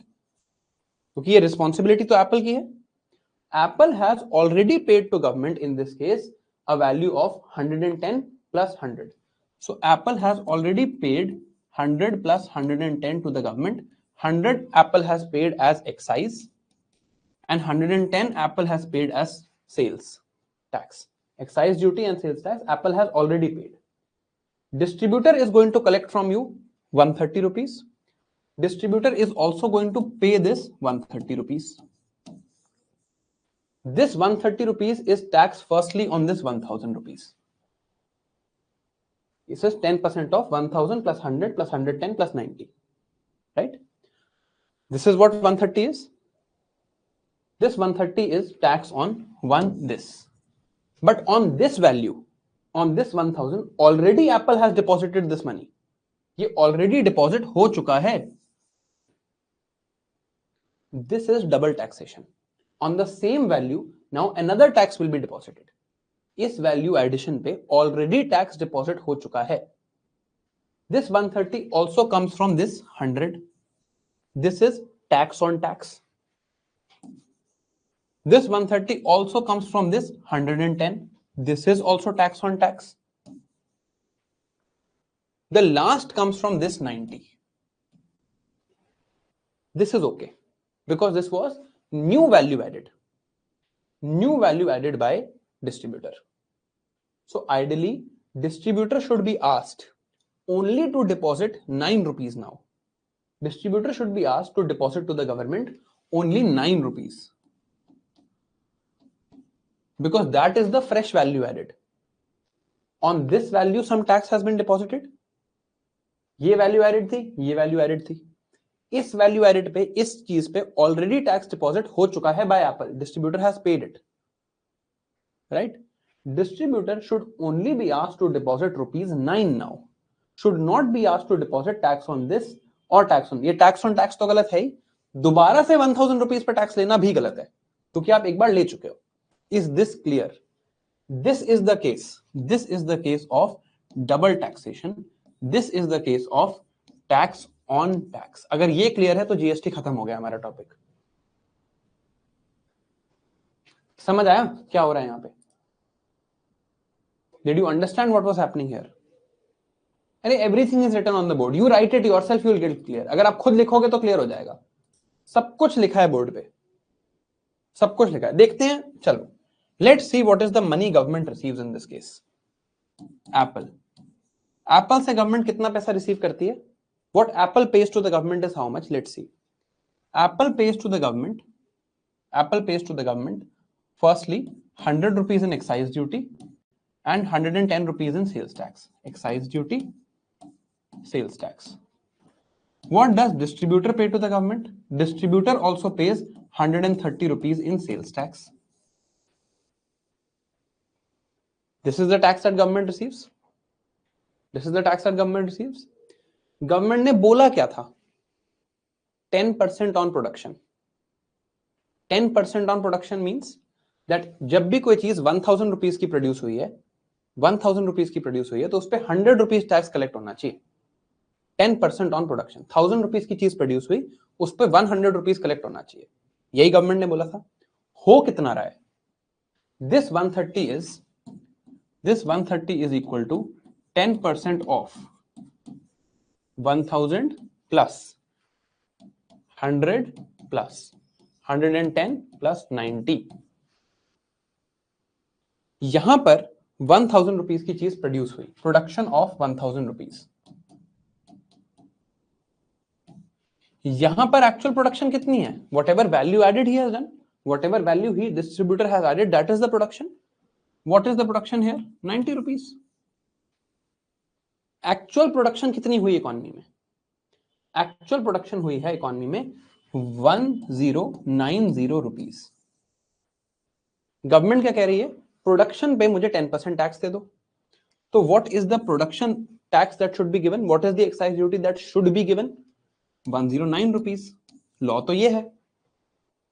हो कितना रहा है tax collect? पहले यहां पर 100 rupees tax collect हुआ on this 1000.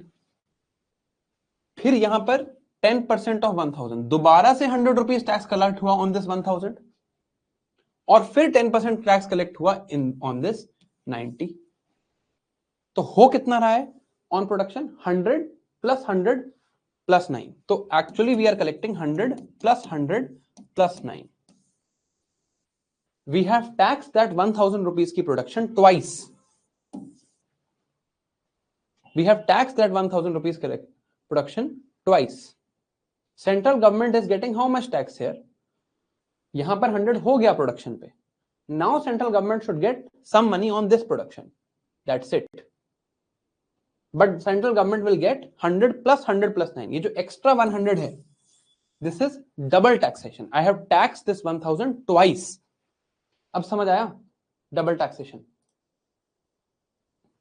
Tax on value that has already been taxed. Now is it clear? No. Government, this system creates certain problems. What are the two problems of the system? One problem is double taxation. Second problem is tax on tax. Because we are also collecting tax here when we are collecting 1300, we are also charging this 10% of 100. We are also charging this 10% of this. हम इसका भी 10% charge कर रहे हैं, इसका भी 10% charge कर रहे हैं. तो we are levying tax on tax and we are levying something called double taxation. These were the two problems of India's taxation system before 2005. In 2005, a new system of taxation was brought called VAT system. VAT is not a tax. VAT is a system of taxation. VAT is a system of taxation. VAT system में क्या बोला गया, let's now see from the same example. Apple produced a laptop of 1000 rupees. Apple produced a laptop of 1000 rupees. On this, it paid an excise duty of 100 rupees. Then Apple sold this laptop for 1100 rupees. On this, it charged sale tax of 110 rupees. Distributor paid this sales tax of 110 rupees. So Apple also deposited to the state government sales tax of 110 rupees. Right? Now, distributor pays 1100 plus 110 equal to 1210. Distributor pays this much. Distributor adds value of 90 rupees. So distributor now gets 1300 rupees. 1300 rupees is his value. Now, distributor now sells to consumer for 1300 rupees. And he charges, let's say, 130 rupees. This was what was happening and this was the problem. हमने कहा कि distributor जो tax देगा, distributor the tax that distributor has to give, the tax that distributor has to give is only the tax on his value added tax, only the tax on his value added, whatever value he adds, only on that he will pay tax. What is the value added that he has done here? What is the value added that he has done here? He has added rupees 9 in value or rupees 90 in value. So he only has to pay rupees 9. He only has to pay rupees 9. So from the consumer, what should he ideally charge? From the consumer, what should he ideally charge? He should say that I paid for this good 1210 rupees. मैंने इस good के लिए 1210 rupees पे किए, मैंने इसमें value add करी 90 rupees की. इस 90 रुपीज जो मैंने एक्स्ट्रा, बाकी सब पे तो टैक्स लग ही चुका है ना, अभी यहां पर एक्स्ट्रा क्या हुआ है, 1210 से एक्स्ट्रा क्या हुआ है, 90 रुपीज हुआ है. इस 90 रुपीज पे आप 10% टैक्स दे दो, which is 9 rupees. So I will sell you this product for 1219. Ideally this should be the case. ये बात समझ आ रही है? Only on value addition there should be tax. Only on value addition there should be tax. Only on value addition there should be tax. ये बात बोली गई कि वैल्यू एडिशन पे ही टैक्स होना चाहिए, ऐसा नहीं होना चाहिए कि पूरे पे टैक्स हो.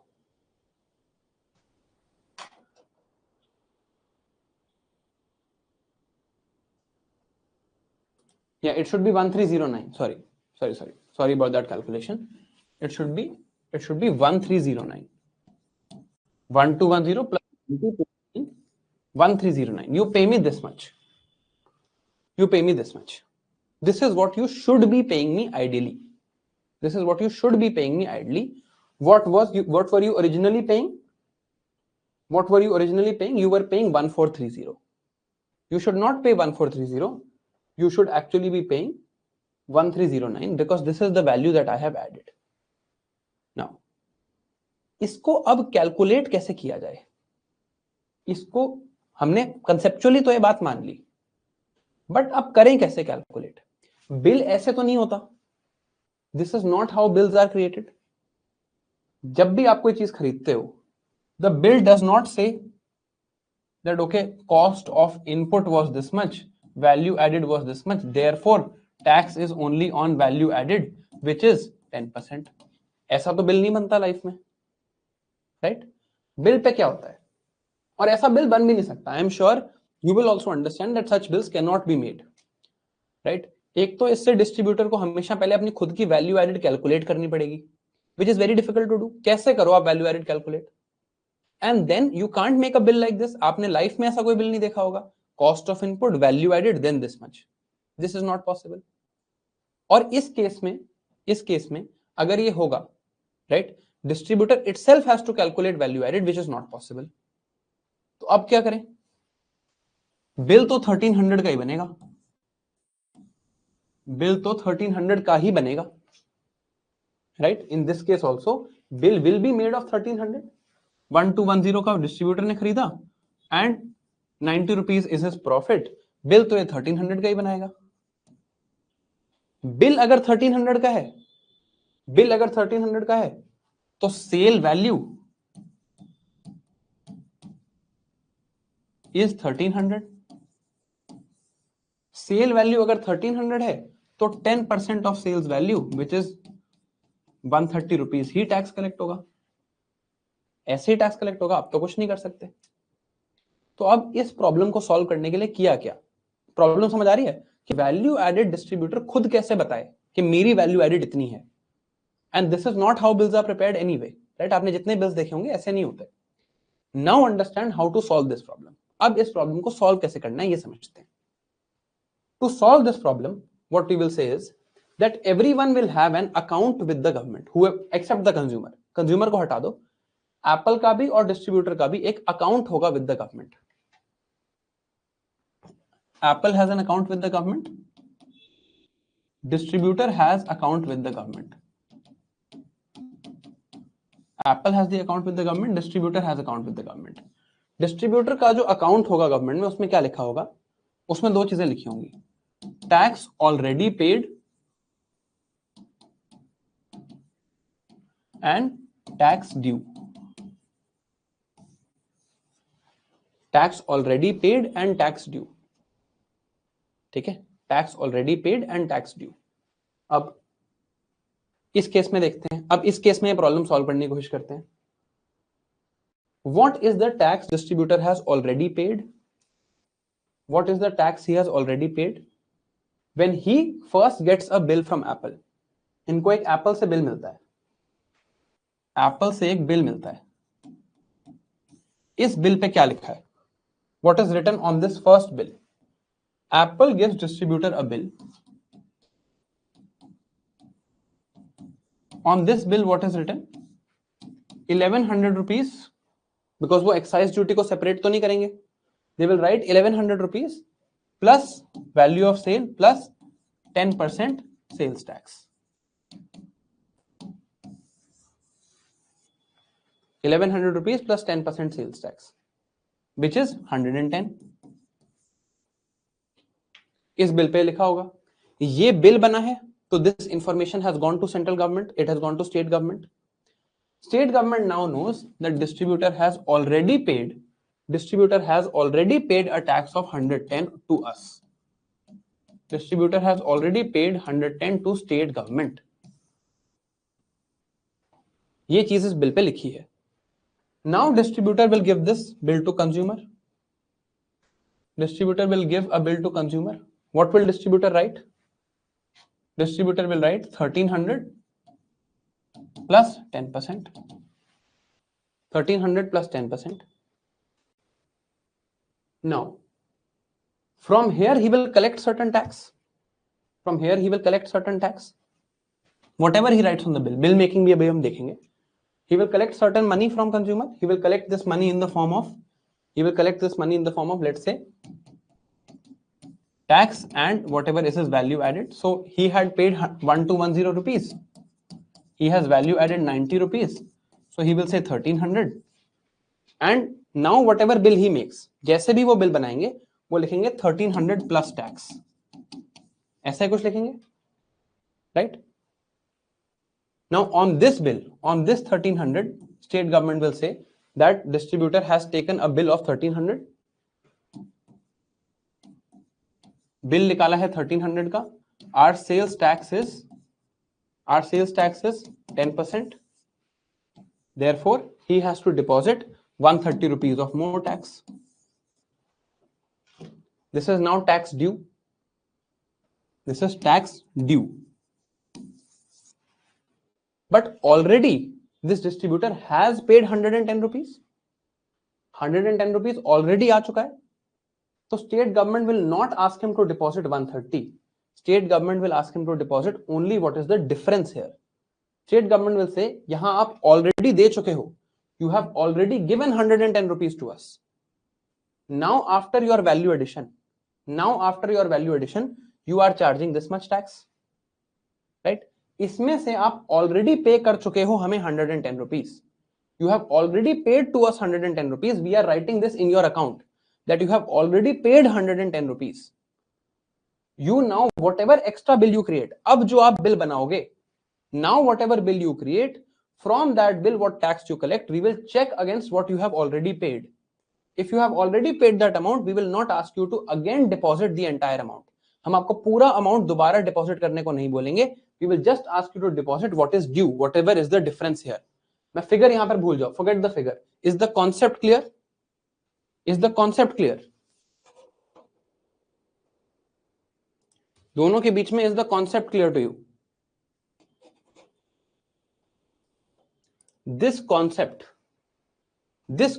of having this account that you have already paid certain tax on your inputs. आपने अपने inputs पे already certain tax दे दिया है. You have paid certain tax on your inputs. We will only charge now remaining amount of tax. जो भी remaining है हम वही charge करेंगे. We will only charge whatever is remaining. This is called a system of very, very important. This is the whole basis of VAT system called input tax credit. Value of input tax credit.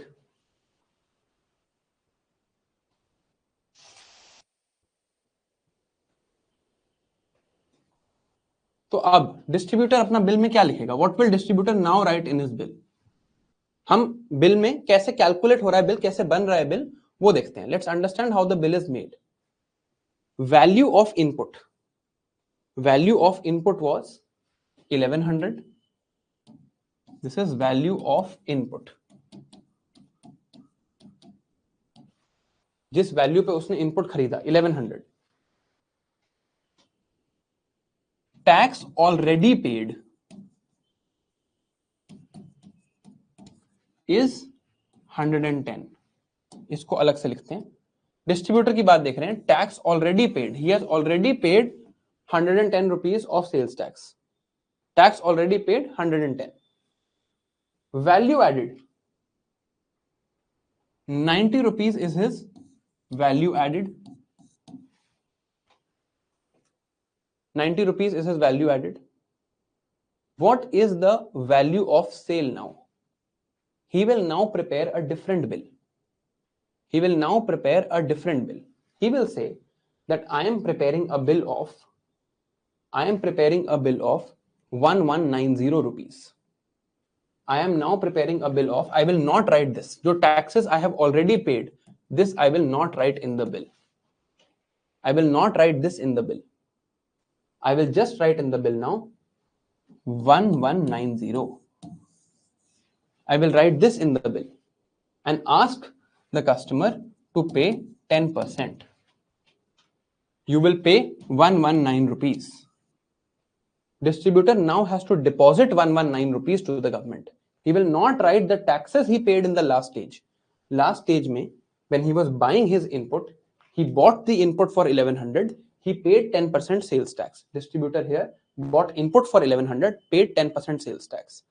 In the original billing formula, he was writing this entire amount because उसको दोबारा deposit करना था ये. There was double taxation. Tax on tax was happening. He had to deposit it again. So he was writing this entire amount. Now he will not write this entire amount. What will he write? He will write, okay, value of input was 1100. I purchased the input for 1100. I paid already. Tax already paid was 110. Value added is 90. Now when he writes his bill, from his bill, he will subtract the taxes paid in the last stage. So he will directly write 1190. On this, he will ask you to pay 10% sales tax. 10% sales tax. Now let's see what is the tax that you are paying. 10% sales tax is what you pay now. So you now pay 1190 plus 119. You pay 119 in tax. Now let's see where this 119 is coming from. अब आप इतना tax दे रहे हो. अब आप इतना tax दे रहे हो. Distributor collects 119 from you. Distributor collects 119 from you. Distributor के गवर्नमेंट के अकाउंट में क्या लिखा है? गवर्नमेंट के डिस्ट्रीब्यूटर के अकाउंट में लिखा है, distributor account says tax already paid is rupees 110. He has already paid this in the previous stage. He collects 119. Tax due 119. 110 already paid. What you have to deposit now? Only 9. Deposit only 9. 9 कहां से आया? 9 is 10% of 90. 10% of 90. तो अब वही tax distributor deposit कर रहा है ज्यादा जो उसकी वैल्यू एडेड है. He is only depositing his value added. He is not depositing the previous taxes paid. दोबारा टैक्स नहीं डिपॉजिट कर रहा, उसने ये चीज बिल से हटा दी. And this is known. Bill ऐसे ही बनता है, बिल में टैक्स अलग से लिखा होता है. तो उसको एप्पल्स ने बिल दिया 1100 प्लस 10%. उसने इस 10% को आपके बिल में इंक्लूड नहीं किया. उसने आपके लिए जो बिल बनाया, उसने आपके लिए बिल बनाया यहां से, distributor make this bill for you 1100. उसने खुद का प्रॉफिट जोड़ा 90 रुपीज का, तो उसने सीधा बिल बनाया 1190 प्लस 10%. 1190 प्लस 10%. तो अब आपने दिया 1190 और आपने टैक्स दिया 119.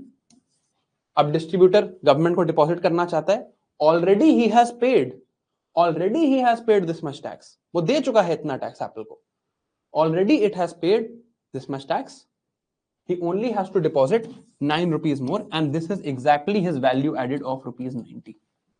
मैथमेटिक्स अगर क्लियर नहीं भी हुई है तो कॉन्सेप्ट क्लियर हो गया है वैल्यू एडेड टैक्स का. Is concept of value added tax clear? Even if the maths, वैसे तो मैथ्स बहुत आसान है ये.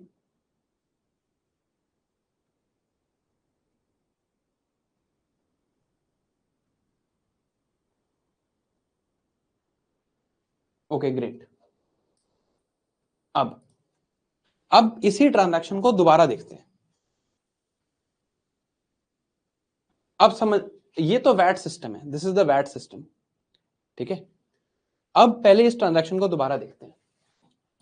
Apple produces a laptop of 1000 rupees, pays to central government excise duty of 100 rupees. To distributor, he sells this laptop for rupees 1100, takes tax of 110 rupees. Distributor does value addition of 90 rupees. Distributor then sells this to consumer at 1190. Value of input plus value added 1190 plus 10%. So tax here is 119. Consumer pays in this case 1190, which is value plus 119 tax. अब सारे tax rates 10% हैं. इस 119 को break करते हैं. Where has this come from? 119 is equal to 10% of what figures here? 10% of what figures? कौन कौन सी फिगर्स का 10% है ये? This is 10% of firstly 1000. 10% of 1000 first plus 10% of 90 plus 10% of 100. अभी भी there is a tax on tax. This is 100, this is 9, this is 10. Still this 10 is tax on tax. और ये कौन सा 100 है? ये 100 है. You are still paying 119 rupees in tax. यहां पर ये वाला इफेक्ट हमने एलिमिनेट कर दिया.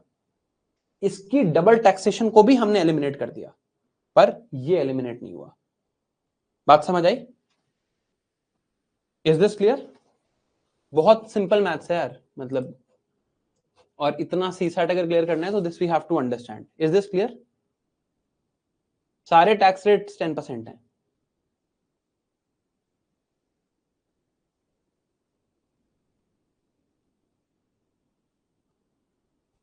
तो अब क्या हुआ है? Now there is still one problem. Central government की जो एक्साइज ड्यूटी थी, सेंट्रल गवर्नमेंट की जो एक्साइज ड्यूटी थी, उस पे अभी भी टैक्स ऑन टैक्स लग रहा है. Still tax on tax is there. बाकी सारा सिस्टम ठीक है.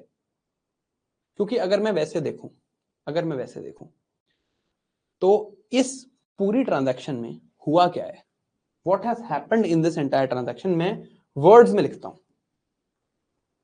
And a company called Apple produce something for 1000 rupees. A distributor produced something for 90 rupees. Total was 1090. This was sold for 1090. This was sold for 1090. There is a tax of production. There is a tax of production.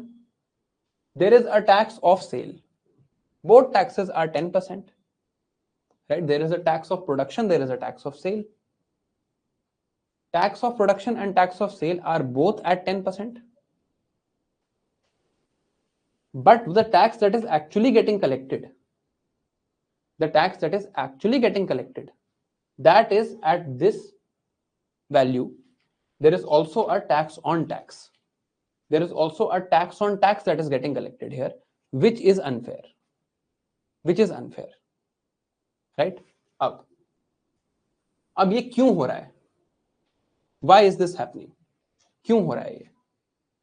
This is happening because यहां जो tax collecting entity है और यहां जो tax collecting entity है वो अलग है. Who is collecting this tax? State government. Who is collecting this tax? State government. Who is collecting this tax? Who is collecting this tax? State government. तो यहां पर जो स्टेट गवर्नमेंट का पुराना टैक्स था, उससे तो एक इनपुट टैक्स क्रेडिट मिल गया और उससे वो प्रॉब्लम सॉल्व हो गई. But this tax is being collected by central government. ये जो स्टेट गवर्नमेंट के, फाइनली हम स्टेट गवर्नमेंट का टैक्स दे रहे हैं. यहां पर टैक्स ऑन टैक्स वाली प्रॉब्लम सॉल्व नहीं हुई. यहां पर अभी भी कैस्केडिंग इफेक्ट है. राइट? Is this clear?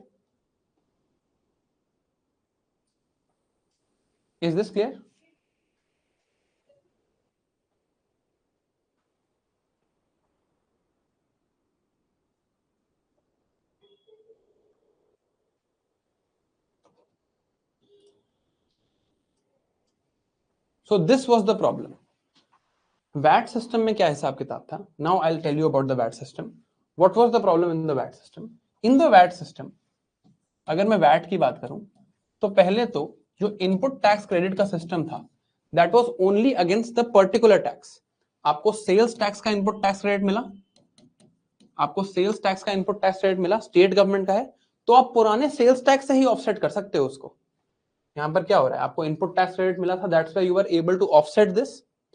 अगर आपको सेल्स टैक्स का इनपुट टैक्स क्रेडिट मिला है, you will only be using this to offset this tax, not this. अगर सेंट्रल सेल्स टैक्स का मिला है तो you will only be using it to offset central sales tax. Right? This was the problem. Central government charges excise duty. Central government was also using the waiting system in excise duty. अब central government का waiting system of excise duty समझने के लिए हमें यहां Apple के पीछे जाना पड़ेगा. Apple did not produce the laptop out of thin air. Let's say it bought screen from somewhere. It bought keyboard from somewhere. Screen कहीं से खरीदा, कीबोर्ड कहीं से खरीदा. स्क्रीन और कीबोर्ड कहीं से खरीदा, तो यहां पर already let's say screen worth was 200 rupees, keyboard worth was 500 rupees. So Apple also bought the screen and keyboard. At this 200 rupees, Apple must have paid 20 rupees excise duty, or must have paid here some money. Here Apple must have paid some money. छोड़ दो excise duty थी, क्या था? Let's leave that aside. Screen, let's say Apple has bought for 200 rupees. Keyboard, Apple has bought for 500 rupees. Then Apple has created laptop for 1000 rupees. अब यहां भी कोई cell हुई होगी और इन लोगों ने स्क्रीन प्रोड्यूस किया था, तो इन्होंने भी कुछ एक्साइज ड्यूटी दी होगी, इन्होंने भी कुछ एक्साइज ड्यूटी दी होगी. जैसे यहां पर हमने सेल्स टैक्स को ऑफसेट किया, पुराने सेल्स टैक्स को हमने ऑफसेट किया, सिमिलरली ऐसा एक्साइज ड्यूटी में भी ऑफसेट करने का सिस्टम था. Similar system was there to offset this value of excise duty. It was there. So Apple was offsetting this, and Apple was offsetting this using its input tax credit on this. ठीक है, जैसे यहां पर हमने distributor was offsetting the sales tax, Apple could also offset the excise duty value. Apple could also offset the excise duty value using something called mod VAT, modified VAT, or sen VAT, central VAT. This was simply the VATing system applied to excise duty. जैसे ये VATing system है, this is VATing system applied to sales tax. What we have read so far is VATing system applied to sales tax, that only on value addition new tax is given. VATing system applied to sales tax. ऐसा ही एक system यहां पर excise duty के लिए भी exist करता था. तो central government was collecting excise duty, so central government was also making the system called mod VAT or sen VAT. This VATing system applied to excise duty. Excise duty is also indirect tax. Indirect tax पे आप ये input tax rate का system लगा सकते हो. So VATing system was also applied to excise duty using mod VAT and sen VAT system. VATing system was also applied to state sales tax, जो हम अभी देख रहे थे. Sales tax of state, sales tax of state, इस पे भी VATing system applied था, इस पे भी VATing system applied था. It was simply called VAT, value added tax. समझ आई ये बात? Is this thing clear? That excise duty का अपना अलग VATing system चल रहा है, sales tax का अपना अलग VATing system चल रहा है. I am not explaining that, फिर वो मैथ्स और कॉम्प्लिकेटेड हो जाएगी, but are you getting the idea? जैसे हमने सेल्स टैक्स पे किया वैसे ही हमने एक्साइज ड्यूटी पे किया, क्योंकि एप्पल ने भी तो कहीं से खरीदा होगा कीबोर्ड वगैरह.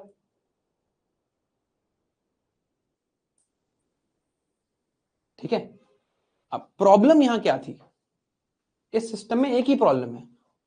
इस सिस्टम में प्रॉब्लम यह है कि यहां का जो इनपुट टैक्स क्रेडिट मिलता है, एप्पल को कुछ इनपुट टैक्स क्रेडिट तो सेल टैक्स का मिल रहा है. देखो एप्पल किस टाइप के टैक्सेस भर रहा है.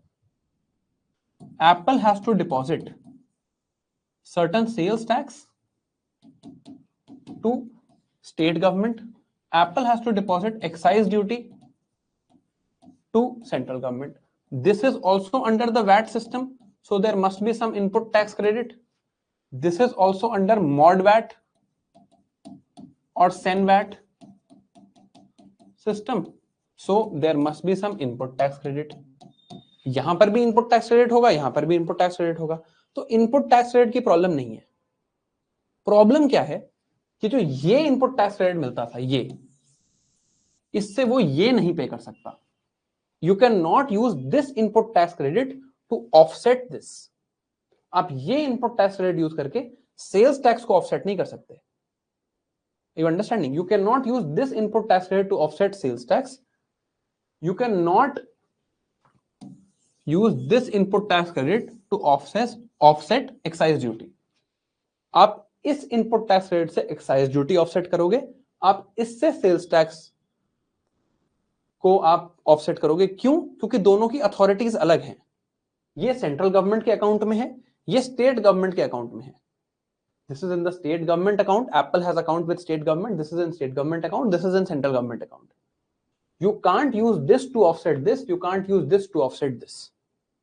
ऐसे ही एप्पल एक सेंट्रल सेल्स टैक्स भी कलेक्ट करेगा. Apple will also collect central sales tax देगा अगर इंटरस्टेट सेल करता है तो।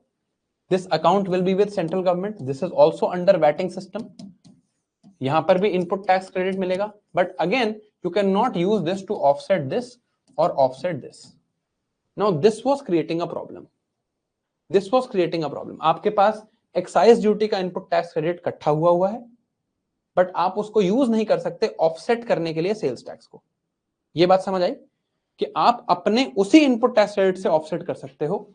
You can only offset using the input tax credit of that particular tax. Sales tax का आईटीसी अलग, एक्साइज ड्यूटी का आईटीसी अलग।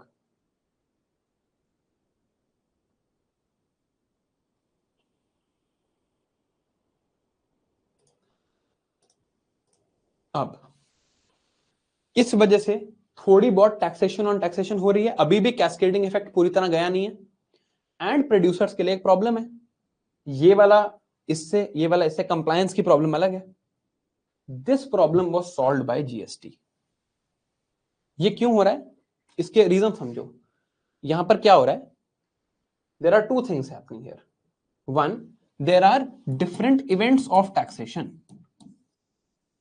Different events of taxation are there. One is this event of production, one is this event of sales. Different events, and there are different authorities. One event, one authority is center, one authority is state. Because of different authorities and because of different events, you could not use income tax input tax credit to offset other taxes. Different events and different authorities. GST solved this problem. GST said that now the only event of taxation is sale. There is only one event of taxation, which is sale. अब सिर्फ एक ही event of taxation है called sale. Apple will sell to distributor whatever this sale value is. इस पे एक कुछ percentage GST लगेगा। Distributor will sell to consumer, इस पे एक सेल वैल्यू है, इस पे कुछ परसेंटेज जीएसटी लगेगा। पहले तो there is only one event of taxation, only one, which is sale. No tax on production, only tax on sale. ये जो जीएसटी अब कलेक्ट होगा, यहां से जो जीएसटी जो निकलेगा, you will get a GST here. This will be distributed between central government and state government. जो जीएसटी कलेक्ट होगा उसी को हम सेंटर और स्टेट में डिवाइड कर देंगे। यहां पर जो जीएसटी कलेक्ट होगा उसी को हम सेंटर और स्टेट में डिवाइड कर देंगे। So even the last problem of multiple events being there was solved. तो अब देखते हैं कि जीएसटी सिस्टम में ये कैसे अप्लाई होगा। What happens in the GST system? Same transaction in GST system. Apple creates a laptop of 1000 rupees. Any event of taxation? No. No event of taxation. Apple sells this to distributor. Apple sells for 1000 rupees, takes tax let's say at 20%. तो कितना tax collect किया Apple ने? 200. Apple has paid 200 to government. Distributor adds value. Distributor adds value of 90 rupees. What will distributor write on bill now? Value of input. Distributor will write value of input. He will write value added, but he will not write previous taxes. पुराने tax को नहीं लिखेगा. So he will now write on this bill value of 1090. At 1090 you will now let's say pay 20% tax. मान लो आपने यहाँ पे 20% tax दिया. 20% is just for illustration. You gave 20% tax here. This is 218 rupees. So you will now pay 1090 plus 218 rupees. You will now pay 218 rupees. 20% is just for example. You pay 218 rupees now. Okay. Now when you pay 218 rupees, What will distributor's account look like? What will distributor's account look like?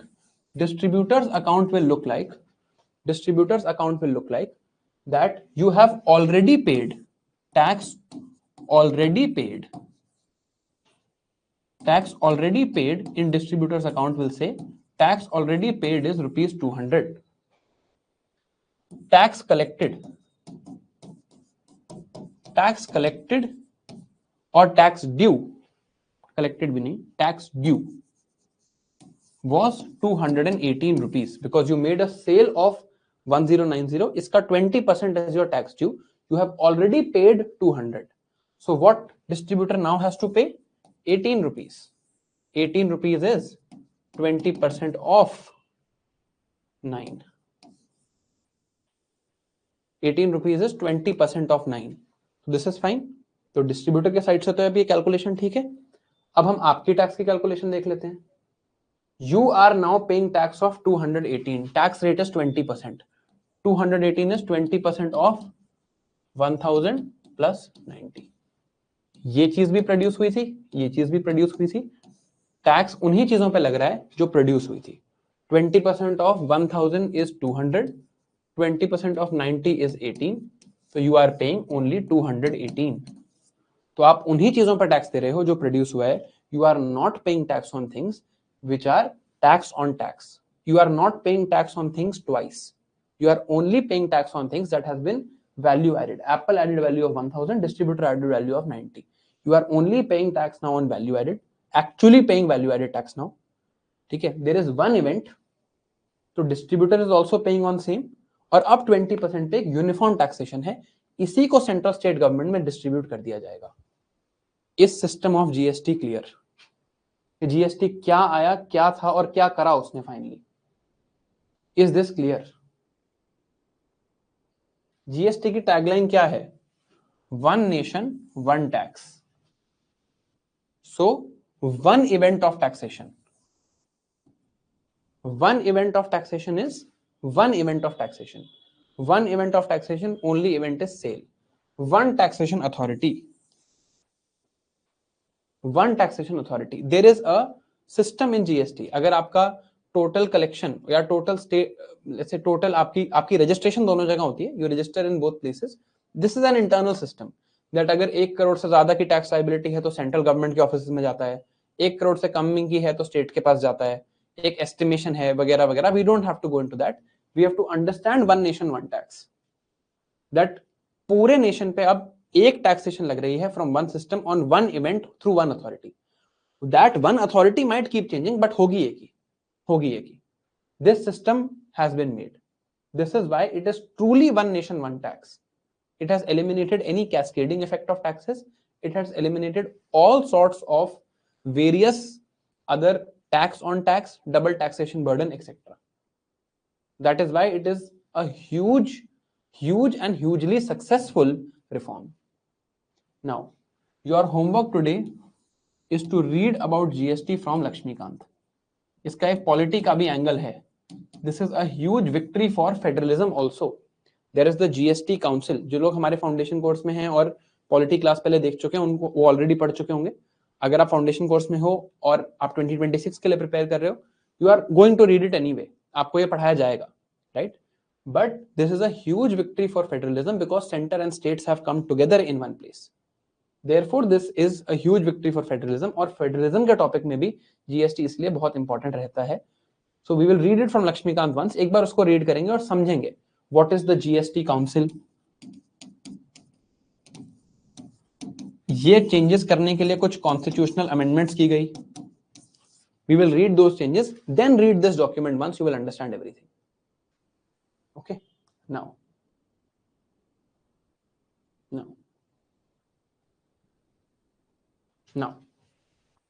there are few more things we have to read about GST and few more things we have to read in terms of how taxation is done to ensure there is no tax evasion. कि आप tax जो आपकी liability है आप उससे बच के ना भागो, उसके लिए भी कुछ प्रोविजन है. And we will read them today only. Called anti profiteering. This we will read first. Then we will, हमने लैफर कर्व तो पढ़ा ही था. We will read tax elasticity. Then we'll read something called revenue neutral rate, GST compensation cess, GST composition scheme, double taxation avoidance agreement, general anti-avoidance rules, advanced pricing agreement, and place of effective management. These are all terms that are related to avoiding of tax evasion. Now, one more thing we'll read here called tax deducted at source, TDS. TDS. Okay. Now, before we start this, I'm going to give you a slightly long break of 5 minutes. जो भी आपने अभी तक लिखा है उसको एक बार read कर लो. देखो, the mathematics is not important because mathematical question हमें नहीं आएंगे, हम सीए का एग्जाम नहीं दे रहे हैं. We simply have to understand that now there is only one event of taxation, one authority of taxation, no cascading effect of taxes, no double taxation. This is what we have to understand. I hope that is clear. वो हो गया होगा amply clear. अब I'm giving you 5 minutes. जो आपने मेरे साथ लिखा था उसको देख लो. Then we will read just these clauses and we'll end today's class. ठीक है, देख लेते हैं एक छोटा सा.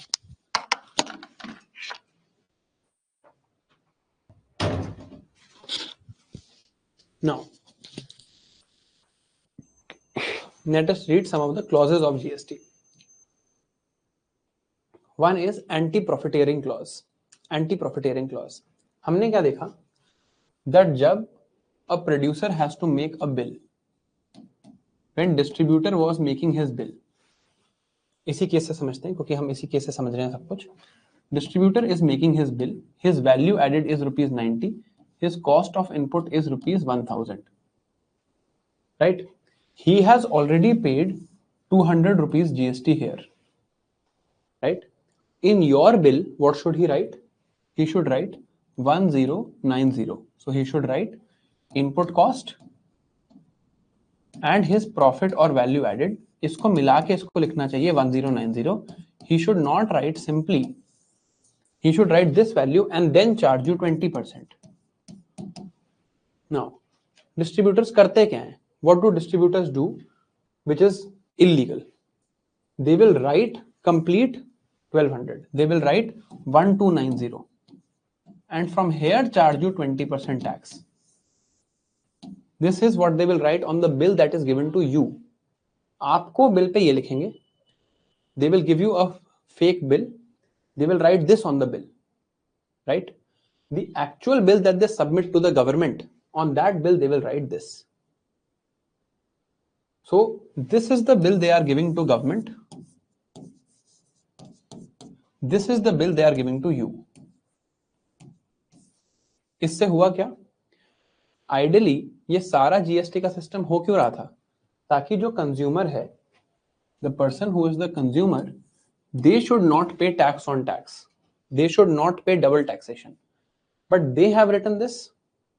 Now you are paying tax on tax. You will pay 20% on this 200 and you will pay 200 for the second time. So you will pay double taxation also and you will pay tax on tax also.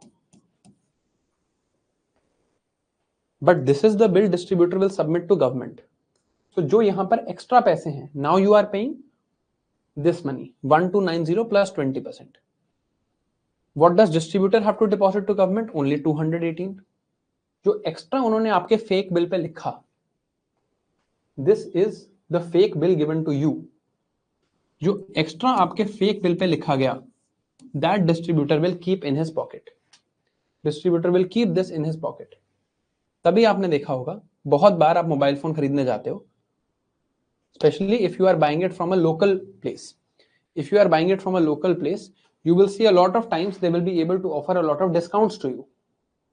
They will be able to offer discounts to you only because they are making these fake bills.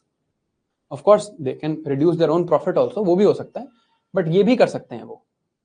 Now, क्या हुआ? The benefit of GST did not get passed on to you. And the distributor engaged in profiteering. Now, there are two terms. One is profit. One is profit. Profit कमाना is not illegal. Profit कमाना is ethical, legal. Profit कमाना एक producer का right है. Profiteering is Profiteering is collecting unfair amount of profit. Here, through an illegal thing, the distributor is trying to collect unfair amount of profit. He will pocket this 200 rupees and keep it with himself. Right? Ye profiteering is not allowed in GST, called anti-profiteering clause. Anti-profiteering clause. You are not allowed to do this. आप bill pay 1290 नहीं लिख सकते हो, आपको 1090 ही लिखना पड़ेगा. अगर आपने ये वैल्यू लिखी, this is illegal. This is anti-profiteering clause. You must pass the benefit on to the consumer. First clause, anti-profiteering. Anti-profiteering clause is there in GST. Anti-profiteering means you cannot not pass on the benefits to the consumer. अगर आप benefit consumer को pass नहीं करते and you take those benefits as your own profit, that is profiteering and that is illegal under GST. Then there is something called Laffer curve. Laffer curve हम पहले से पढ़ चुके हैं. We've read this before. This is just an explanation. हम ये last time पढ़ चुके हैं. Now, Laffer curve से एक related concept पढ़ो. GST is a very logical reform. ऐसी चीज है जो definitely which was logical, which should have been done. Right? It is a very logical reform. Now, why did this not happen for the longest time? इतना time क्यों लग गया? 2017 में GST आया. ऐसा तो नहीं है idea of GST was not clear. This is something that everyone knew, right? This did not happen because of states' opposition. States did not agree to this. Why did states not agree to GST? States को लगा that their taxation power is being taken away. पहले states अपने हिसाब से VAT ले करते थे और अभी मैंने आपको सिर्फ VAT का बताया, sales tax का बताया, GST का नहीं बताया, right? I'm just telling you about sales tax and VAT. There were actually 23 such indirect taxes that have been subsumed in GST. ऐसे बहुत सारे taxes हैं जो इसमें subsume हुए हैं. States को लगा कि अब एक GST rate है which is common for the entire country. We are losing our taxation power. For this reason, for the longest time, states did not come on board. पहले VAT system में लाने के लिए, sales tax से VAT पे लाने के लिए states को convince करना पड़ा. फिर VAT से GST में लाने के लिए states को convince करना पड़ा. Because states felt they were losing their power. Right? So for the longest time, they did not agree to GST. But this is a very flawed logic. Saying that states have lost their power is actually very flawed logic. What has happened is that center and state have pooled their power. Nobody has lost their power. इसके लिए एक और concept समझते हैं. This concept called compliance of law. Compliance. Compliance means agreeing to the law. Compliance means agreeing to the law.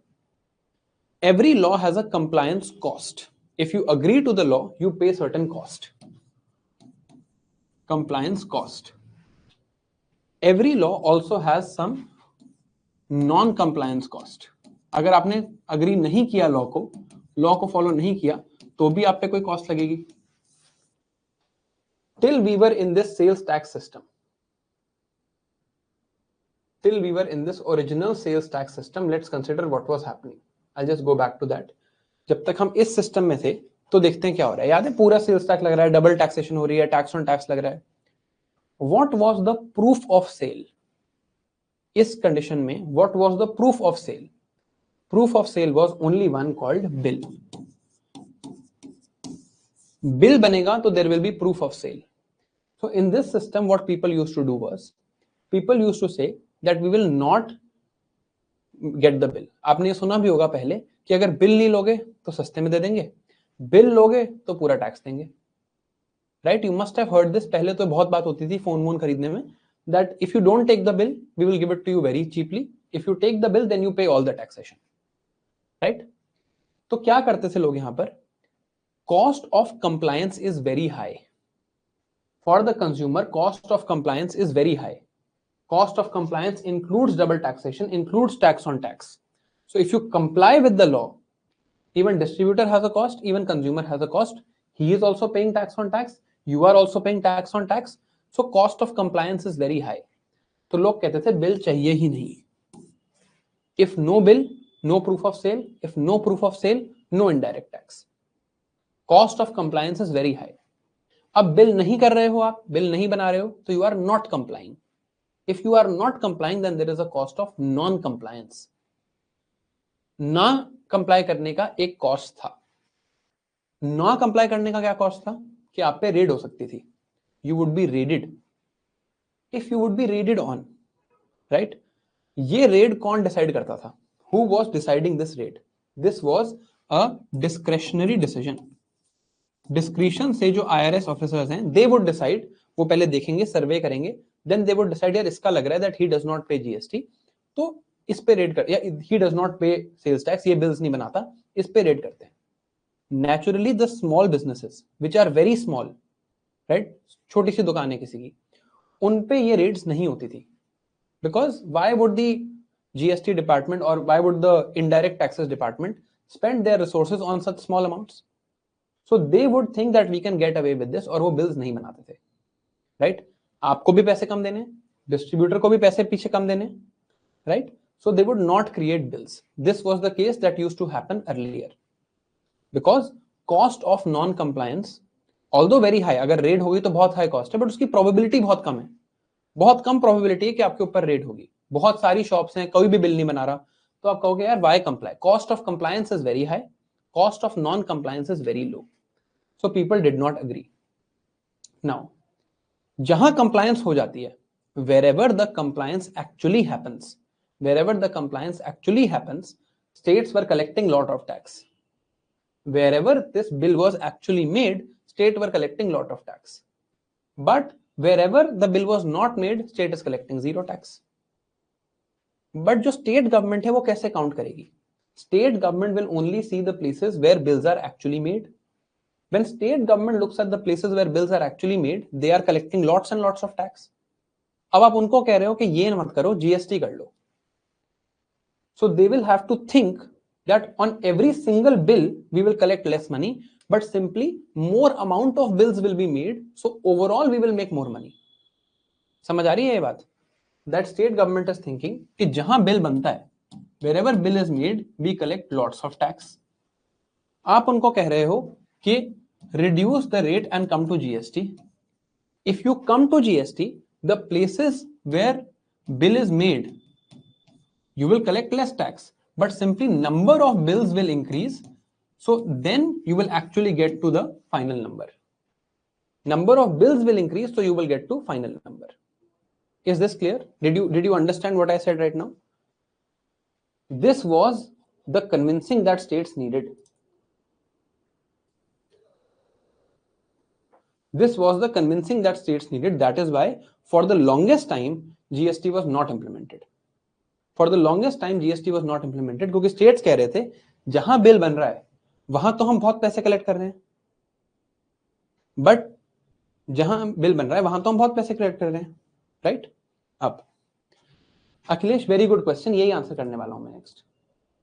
अब what if then states got convinced, finally states got convinced, etc. What if still bill is not made? What if still bill is not made? अब भी bill नहीं बने तो क्या करें? हो सकता है अभी भी कोई बिल ना बनाए GST बचाने के लिए, और हो भी रहा है ऐसा तो नहीं है कि 100% कंप्लायंस है, but earlier how was non compliance determined? पहले कैसे नॉन कंप्लायंस होती थी? Earlier how was non compliance determined? Earlier non-compliance was the indirect taxes department would have its discretion. They would survey and they would raid. अब जो system है, अब GST में non compliance कैसे है? In GST, everyone actually benefits from making the bill. Everyone benefits from making the bill, right? Because सबको अपनी previous stage से एक input tax credit लेना है. सबको प्रीवियस स्टेज पे इनपुट टैक्स क्रेडिट लेना है, and there is no double taxation, there is no tax on tax. तो let's say earlier the compliance, earlier जो ये सेल्स टैक्स वाला सिस्टम था, सेल्स टैक्स, एक्साइज ड्यूटी, ये वाला जो सिस्टम था, any firm that was operating in let's say 3 states would have to submit some 400 forms. 3 states में अगर आप submit, you are working, you would in this system have to actually submit 400 forms. Now under GST there are only 4 forms: Form 1, 2, Form 3A, Form 3B. there are only 4 forms. So cost of compliance has reduced. Comply करना बहुत आसान है. अब non compliance की बात करते हैं. Now what is happening? You have an account with the government. आपके पास एक अकाउंट है गवर्नमेंट के साथ, और सबका है. एप्पल का भी है, एप्पल का भी है, डिस्ट्रीब्यूटर का भी है, ऐसे करके. And this is not the 2 stages. पहले भी कुछ होगा प्रोड्यूसर, रिटेलर से, डिस्ट्रीब्यूटर से भी रिटेलर होगा, फिर कंज्यूमर होगा. So all of these people now have accounts with the government. Even if one of them says that we are depositing tax, किसी एक ने बिल बनाया and they say we are depositing tax, and आगे let's say Apple says we are going to deposit the tax. हम क्यों अपना वो करें? We are going to deposit all the tax. Now where will we check whether someone has given the tax, not deposited the tax? We will check in these account books. So it will be checked on a system. A computer will be checking it. So it is much easier to spot कि Apple ने तो tax deposit किया, ये कह रहे हैं कि Apple ने टैक्स डिपॉजिट नहीं किया. Right?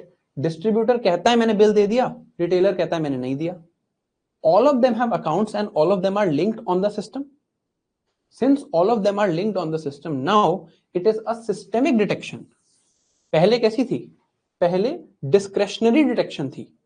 Now in GST there is system based detection. अब सिस्टम पे सबके अकाउंट्स हैं, सबके इनडायरेक्ट टैक्सेस, सबके इनपुट क्रेडिट्स एक जगह पर आ रहे हैं.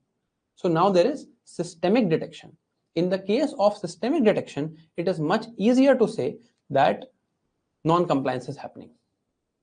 सो cost of non compliance now, cost of non compliance is very high, cost of compliance has become lower, therefore GST leads to better collection of taxes.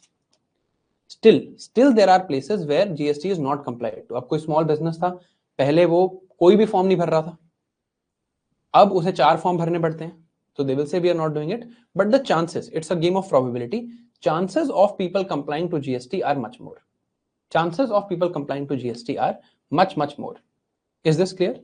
ये बात समझ आई?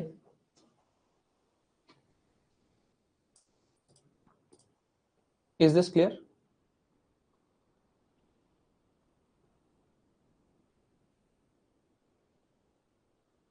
Because of this, GST's chances of compliance are much more. Now,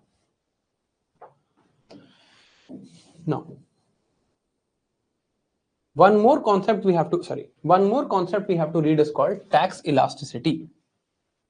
Tax elasticity. Remember we have read price elasticity of supply, price elasticity of demand. How does demand respond to price?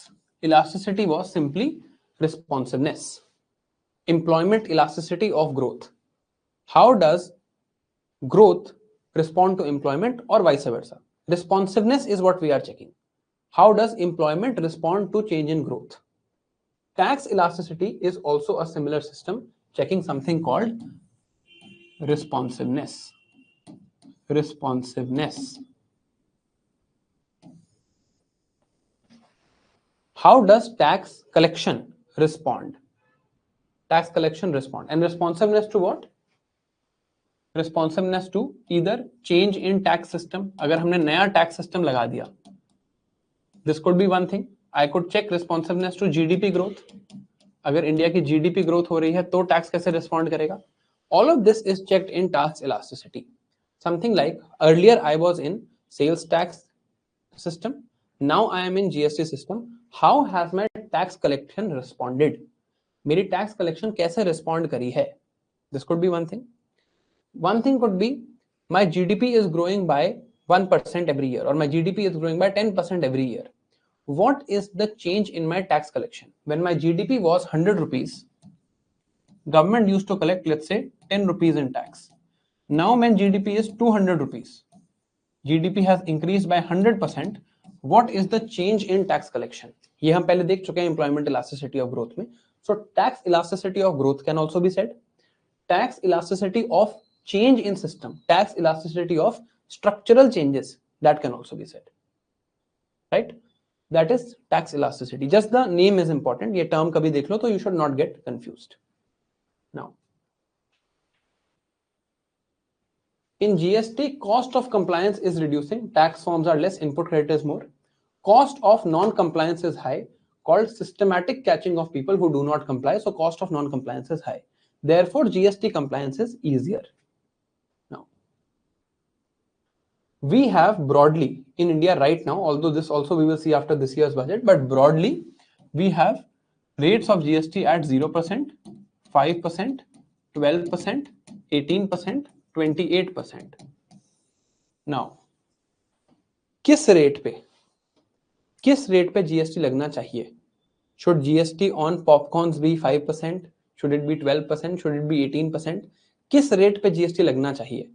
This is now decided by GST Council, which you will read in polity. But originally, जब सबसे पहले GST आया, पहली बार भी तो एक बार आया होगा, जब सबसे पहले आया होगा तो सब कुछ एक बार फ्रेशली देखा गया होगा. उस टाइम पे कैसा रेट लगना चाहिए? That was called revenue neutral rate. इस बात को समझते हैं. हमने क्या देखा स्टेट्स के केस में? स्टेट्स को हम क्या समझा रहे हैं? हम स्टेट्स को समझा रहे हैं कि देखो यार, जो टैक्स कलेक्शन है, tax collection depends on two things. On one side there are two things on which tax collection depends. One is actual tax rate and one is actual compliance. Tax rate and compliance, right? जब हम original system में थे, let's say जब हम VAT और mod VAT system में थे, mod VAT for central excise duty and VAT for states sales tax, जब हम इस सिस्टम में थे, we were let's say on 100 rupees of production or 100 rupees of GDP, we were able to collect let's say 10 rupees of tax, और 10 को change कर लेते हैं, we were able to collect 30 rupees of tax. Let's say this was what was the original case. हम ये कर पा रहे थे. That does not mean this was the tax rate. This also depends on compliance. कितने लोग मान रहे थे, कितने लोग बिल बना रहे थे, इस पर भी तो डिपेंड करता है. So based on the factors of tax rate and compliance both, at the original in this system, on 100 rupees of production, we were able to collect 30 rupees, right? This does not mean 30 rupees is the tax rate. Tax rate could have been 50%, but only certain out of these 100, only small were complying. तो example के साथ देख लेते हैं. Let's say originally 100 rupees production was happening and इन दोनों का rate मिला के was 50%. एग्जाम्पल के लिए बता रहा हूं. Our actual collection was 30 rupees. Our actual collection was 30 rupees. That means अब अगर कोई कंप्लाई करेगा तो फुली कंप्लाई करेगा, सारे टैक्स देगा, और नहीं कंप्लाई करेगा तो एक भी बिल नहीं होगा उसमें, right? Because ultimately tax has to come from the consumer. तो या तो कंज्यूमर सारे स्टेजेस का टैक्स देगा या देगा ही नहीं. 100 rupees is production, we are able to collect 30 rupees. That means that on 60 rupees 50% taxation has happened, on remaining 40 rupees no taxation has happened. So 60 ka 50% is 30. So on 60 rupees 50% taxation has happened and 30 rupees has been collected. On remaining 40 nothing has happened. Therefore tax rate is 50% and compliance is only being done by 60 people out of 100. Therefore we are able to collect this. अब जब हमें GST का tax rate decide करना है, we have to decide what tax rate should be there in GST. What will we do? We have to take into account this factor. How much will compliance increase? Right? We said that whatever tax rate will be putting for GST, that should be a revenue neutral rate. Revenue neutral. What does this mean? What does this mean? Revenue neutral rate. Revenue neutral rate means that पहले mod VAT and VAT on sales tax, इससे हम 100 rupees से 30 rupees collect कर पा रहे थे. So now, even now, in the new GST system, we will make a system that should be able to collect from 100 rupees 30 rupees only, ताकि consumers पर ज्यादा burden ना आए. हम इतना रेट कलेक्ट कर पा रहे थे पहले, अब भी हम इस हिसाब से बनाएंगे. Earlier the tax rate was 50% and 60 out of 100 people were complying. We estimated that with GST the compliance will get higher. now maybe 90 people will comply, so we can reduce the rates.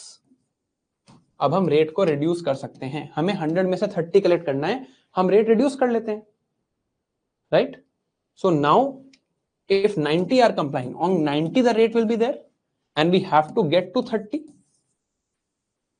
so we can say somewhere around 35% can be the rate. tab bhi the revenue that we are overall collecting, the tax revenue that we are overall collecting will stay neutral, because revenue collection depends on two things, tax rate and compliance. So I can say that tax revenue collected depends on, is proportional to compliance and tax rate. Tax revenue collected is dependent on compliance and tax rate. We want to keep this tax revenue collected constant. Is basis pe we will decide the rates. We want to keep this constant. This is going to increase, therefore we can keep this down. Isko we can keep down. Oh, sorry, ulta, my bad. Tax revenue we will want to keep constant, compliance will increase, therefore we can keep tax rate down. तो हम tax rate कम कर सकते हैं because compliance increase होगी. Now you need to know कितनी compliance increase होगी और आपको estimate करना पड़ेगा, पहले से तो नहीं पता, it will be an estimation. For this Arvind Subramaniam task force was made to answer what should be the rate of GST based on increase in compliance and depending on revenue neutrality from the previous system. We will decide the GST rates now, right? This is revenue neutral rate. Now, up. Second thing is GST compensation cess. Cess surcharge I'll teach you tomorrow. Last topic in taxation, cess and surcharge. GST compensation cess. अभी compensation cess नहीं पढ़ते. Let's read compensation scheme. GST compensation scheme. What was GST compensation scheme? Before implementation of GST in 2017, states were collecting VAT. Right? States were collecting VAT. अब states को convince करना था कि आप please GST पे shift हो जाओ, आपका revenue कम नहीं होगा. States को यही तो डर है कि जो हम tax collect कर रहे हैं वो कम हो जाएगा. GST में rates भी आप कम करोगे, revenue neutral rate लगाओगे, compliance बढ़ेगी. You are saying compliance will increase. I am not convinced. So central government came up with a different scheme. Central government said, we will give you GST compensation scheme. What is this scheme? Central government says, let's say you are a state. एक state का example लेते हैं. Let's say Haryana. Haryana is a state. Haryana today, in 2016, Haryana collected 10,000 rupees in its indirect taxes. Indirect taxes से Haryana collected 10,000 rupees in 2016. 2017 से GST आना है. Central government gave this promise to Haryana and all other states that we will assume that if we were in the same system, अगर हम VAT mod VAT system में रहते, तो आपका जो tax collection था वो 14% से increase होता रहता every year. So if you were collecting 10,000 this year, next year you will collect 10,000 plus 1,400 equal to 11,400. Then you will collect 14% of this. So we will assume that for the next 5 years, your tax collection would have kept increasing by 14%. हम ये assume कर लेते हैं कि अगर GST नहीं आता तो आपकी VAT से जो tax collection है वो 14% हर साल बढ़ती रहती. आप GST लगा लो, you implement GST. In case after GST, in case your collection is less than this figure, ऐसे करके एक 2017 की फिगर आ गई, ऐसे करके एक 2018 की फिगर आ गई, एक 2019 की फिगर आ गई, एक 2020 की फिगर आ गई, ऐसे करके सारी फिगर्स आ गई. If after implementation of GST you do not get this figure, GST implement करने के बाद if you don't get this figure, we will compensate the remaining amount. हम compensate कर देंगे. You don't believe that compliance will increase. We are sure compliance will increase, so you go for this scheme. आपका हमने 14% is a very high number. Tax collection में 14% increase is very high number. So they said that we will compensate you if this is not the figure that you achieve. This was GST compensation scheme. Now, this scheme was made saying that if in these numbers there is a shortfall, center will compensate the states. Such compensation will be collected through a cess on luxury items. Cess क्या होता है हम कल देखेंगे. जब हम कोई luxury items खरीदेंगे तो सेंट्रल गवर्नमेंट हमसे सेस कलेक्ट करेगी. उस सेस के अमाउंट से स्टेट्स को कॉम्पनसेट कर देगी 5 साल के लिए 14% ग्रोथ रेट अज्यूम करके. अब हुआ क्या इसमें? Till there was no COVID, GST actually started getting implemented from 1 July 2017. तो इस डेट से काउंट किया था. Till there was no COVID, state governments were collecting lots and lots of money. They were collecting lot more money than their expectations. The moment COVID came, GST collections went down. When GST collection went down, states went to center and said, you have given us compensation scheme, now pay us the compensation. Central government said that this compensation was in case GST collection is down because of compliance, not that GST collection is down due to an act of God, which is COVID-19. तो अब दोनों के बीच में झगड़ा शुरू हुआ कि ये कंप्लायंस की वजह से नहीं हुआ, ये तो कोविड की वजह से, सबका रेवेन्यू डाउन है. State said but you had promised. Then an agreement was reached that one, central government will borrow certain money and give to states as interest free loan. Don't have to go into this, पुराना issue है. So it has been asked also, and it's old current affairs now, old current affairs. But this agreement was reached because now there was a dispute. States were saying this has happened because of your implementation of GST. Center said this is not because of GST, this is because of COVID, because in the first 2 years you have collected more money. But states said you had promised for 5 years. तो फिर क्या किया गया? For that time of COVID, center borrowed and gave to states. And then this scheme was extended till 2027. 5 साल के लिए इस scheme को एक्सटेंड कर दिया गया. Now, this is GST compensation cess. Now, अब पढ़ते हैं tax evasion. The process of tax evasion, evading taxes, not paying your taxes. ठीक है. टैक्स इवेजन दो तरह से हो सकती है. या तो you are unable to tax some people, लोग टैक्स दें ही ना, या अपना ट्रू शेयर ना दें. Let's say my tax liability was 5,000 rupees, I only give 3,000 rupees through some illegality. तो या तो I don't pay my complete share या I don't pay at all. That is tax evasion. Tax evasion रोकने के लिए कौन कौन से प्रोसेसेस हैं इंडिया में, उसको देखते हैं. नाउ, सबसे पहले सेंट्रल गवर्नमेंट ने कहा that compliance cost should be low. People will pay tax only when cost of compliance is low. And the smaller the business, if you have a small business, then your cost of compliance should be very low. Because अगर आपको GST में you have to make forms, you have to make accounts, आपको एक accountant hire करना पड़ेगा, आपको computer पे ये GST भरने के लिए एक IT प्रोफेशनल हायर करना पड़ेगा. Then it will increase your cost. You will say I won't comply. और आपको इनपुट टैक्स रेट कैलकुलेट करना है, ये सब करना है. तो गवर्नमेंट ने क्या बोला that for small businesses we will come up with a new scheme. If your turnover is less than 2 crore a year, अगर 2 करोड़ से ज्यादा है तो आपके पास you have enough ability, you are generating more than 2 crore revenue in a year, you have enough ability to hire people. But if your turnover is less than 2 crore a year, don't calculate any input tax credits. चाहे आपके अब ये सोचो कि हर product पे differential taxation भी है, कहीं 12% है, कहीं 18% है. उस हिसाब से पूरा एक इनपुट टैक्स रेट का सिस्टम बनेगा, फिर टैक्स जमा होगा, अकाउंट्स मेंटेन होंगे. वो कहते हैं आप ये मत करो, आपका 2 करोड़ से कम का कॉस्ट है, आप रेवेन्यू है, you anyway can not hire many people. If your turnover is less than 2 crore, you just give us a flat rate of 15% GST. आप भूल जाओ सारे, you forget what input tax rate you had, you just pay us 15%, and this is optional. If you think this is beneficial for you, do this, or you do the input tax credit system. This system was also proposed, cost GST composition scheme. वो compensation था. This is GST composition scheme. अब ऐसी schemes आती हैं तो लोग जुगाड़ करते हैं, तो लोगों ने क्या जुगाड़ किया?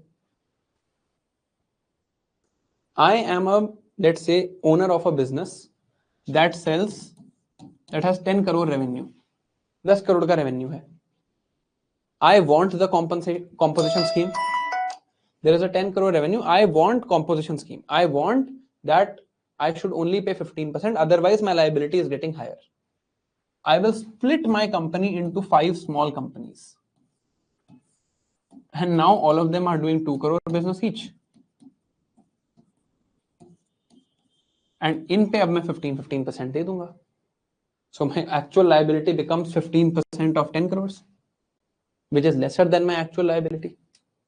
This is one of the examples of an incentive to keep someone to, this is basically someone voluntarily keeping their company small, because the incentive is against growth. If you grow, if you become bigger 10 से 100, तो आपकी compliance cost ज्यादा है. अगर आप बिल्कुल छोटे हो, if it is very small, then compliance cost is lower. So people will voluntarily want to keep their companies small so that they don't pay or they pay less. This phenomena was called by the economic survey as voluntary dwarfism. Voluntary dwarfism. It's a very good keyword that you can use in your mains examination.